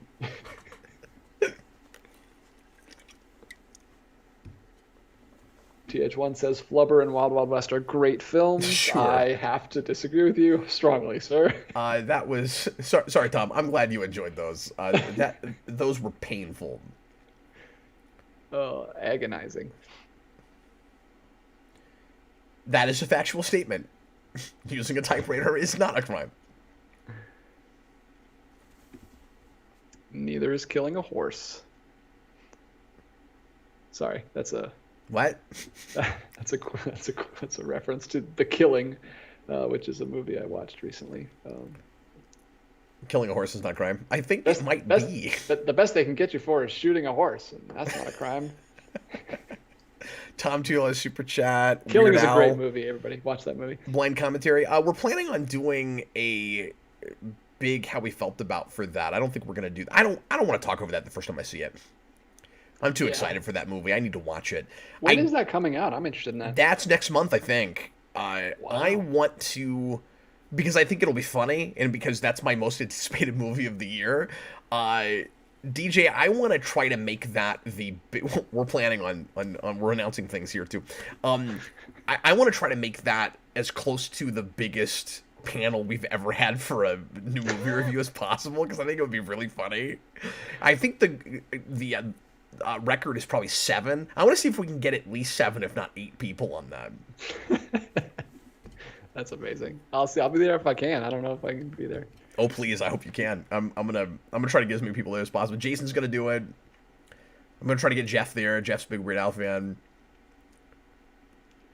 I bet you that big true crime podcasters love this movie because this is how they feel. Like this whole scene right here where everything is just coming together and it feels so perfect. Yeah. It can't be anyone else, but then you're ignoring other evidence to kind of make it work. That has to be the best feeling in the world, and then the worst feeling in the world has to be, but it doesn't line up and it's not true. I mean, it would be like if you put a jigsaw puzzle together without looking at the picture, like upside down, and then when you flip it over, it's all wrong.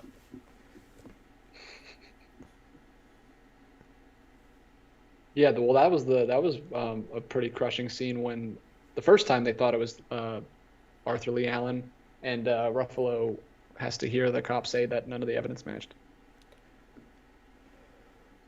That's when he gave up, kind of. Yeah, and it's kind of a testament to just how much coincidence there is in the world. You know, I see a movie like this, and then I go watch a lot of other, you know, not to disparage anything in particular. I can't think of a good example right off, but how many times have you seen a movie where you bought a character saying, I don't believe in coincidence? And you go, well, you probably ought to, though. It happens.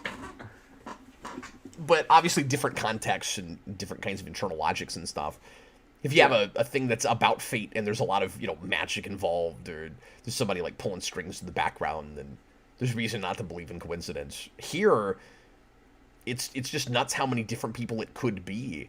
Like, if it's not Lee, how does he have so many guns that match guns that the Zodiac killer killed people with?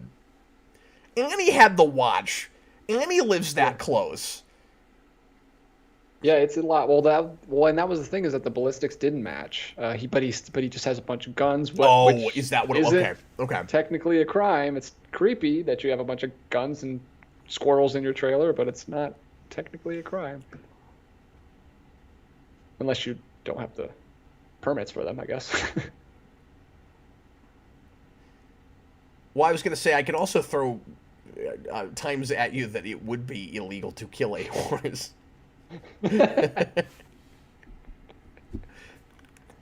That's a really early. I can't even think of the director's name right now because I've been thinking of so many directors. But the director of 2001: A Space Odyssey. I know we've been all over the place. Really early one of his films. Kubrick. It's a really early Kubrick film that Connor showed me. It's really good. It's like the first heist movie that sets up the heist formula. God, it's easy to forget just how far back Kubrick goes. Yeah. Yeah, it's all the way back in the 50s, I think. It's a black and white Because film. I always think of Kubrick as a 70s director, but obviously that's later in his career.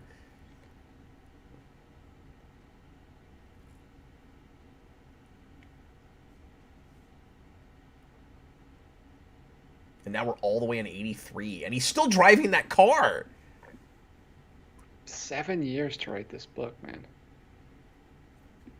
Yep, The Killing, 1956. That's an old movie. He's got like a George R.R. Martin sort of process. Like, he's only gonna write when the muse is Well, I mean, I respect him for that. Like, you'd think as soon as he figured it out, he'd try to get the book out as fast as he can, so he could be right, so he could be correct and solve it. But he really took his time. Good grief.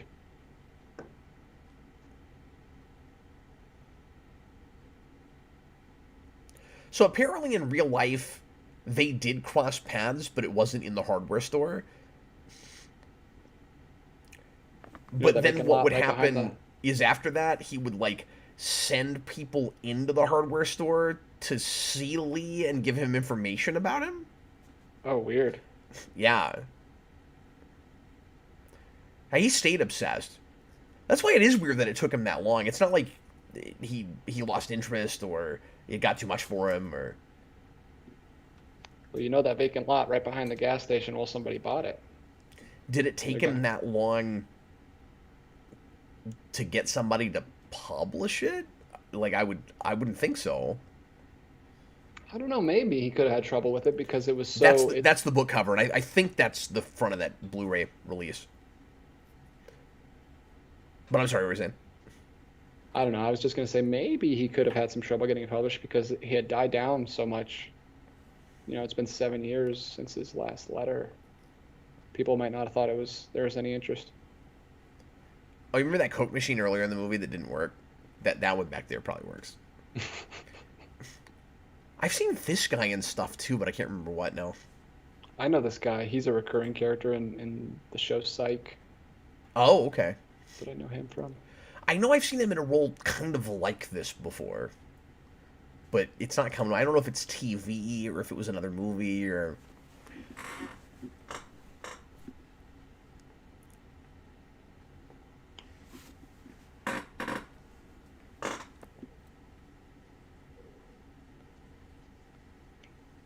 See, this is interesting. This, to our against, I guess, the point against our point earlier that we have this scene at all because this is completely out of Gyllenhaal's perspective, and it seems to point kind of force you to believe that it was most likely him. Okay, that's a good point. But again, I'm going to counter that with the movie itself is based on his book.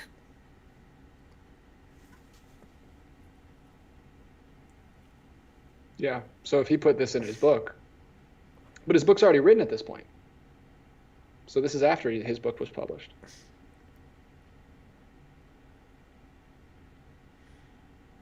Yeah, but I'm just saying, in that way, it's still sort of from his perspective, because like that's the lens you're looking at it from. But yeah, maybe if this, I forgot about the scene. Honestly, maybe if this wasn't the way the movie ends, people wouldn't be on about that.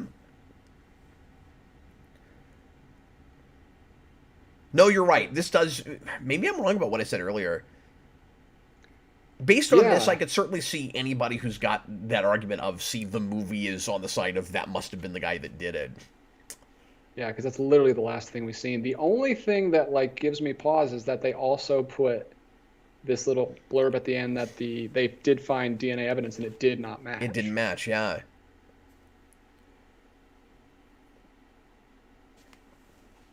I don't know. That is a little mixed. That is a little mixed messaging right there. Yeah. Because that scene is definitely trying to make it seem like he was right. Graysmith really downplays that in interviews. The DNA evidence thing, where he says it's just too inconclusive. Like there's too many people that could have touched it since then.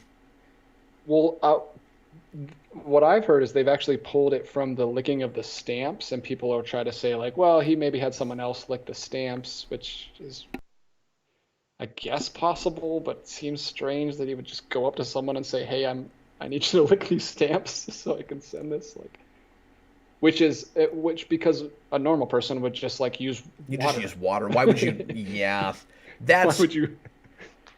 that's a reach. Yeah. That's working So, yeah. backwards from a conclusion. Yep. Curious Case of Benjamin Button. We did Watch it. now in 20 seconds. Yeah, we finished it. Yeah, okay. So yeah, maybe that last scene is a little problematic now that I've seen it twice in 2 days. Well, I'm gonna call that the one big misstep, if it is a misstep.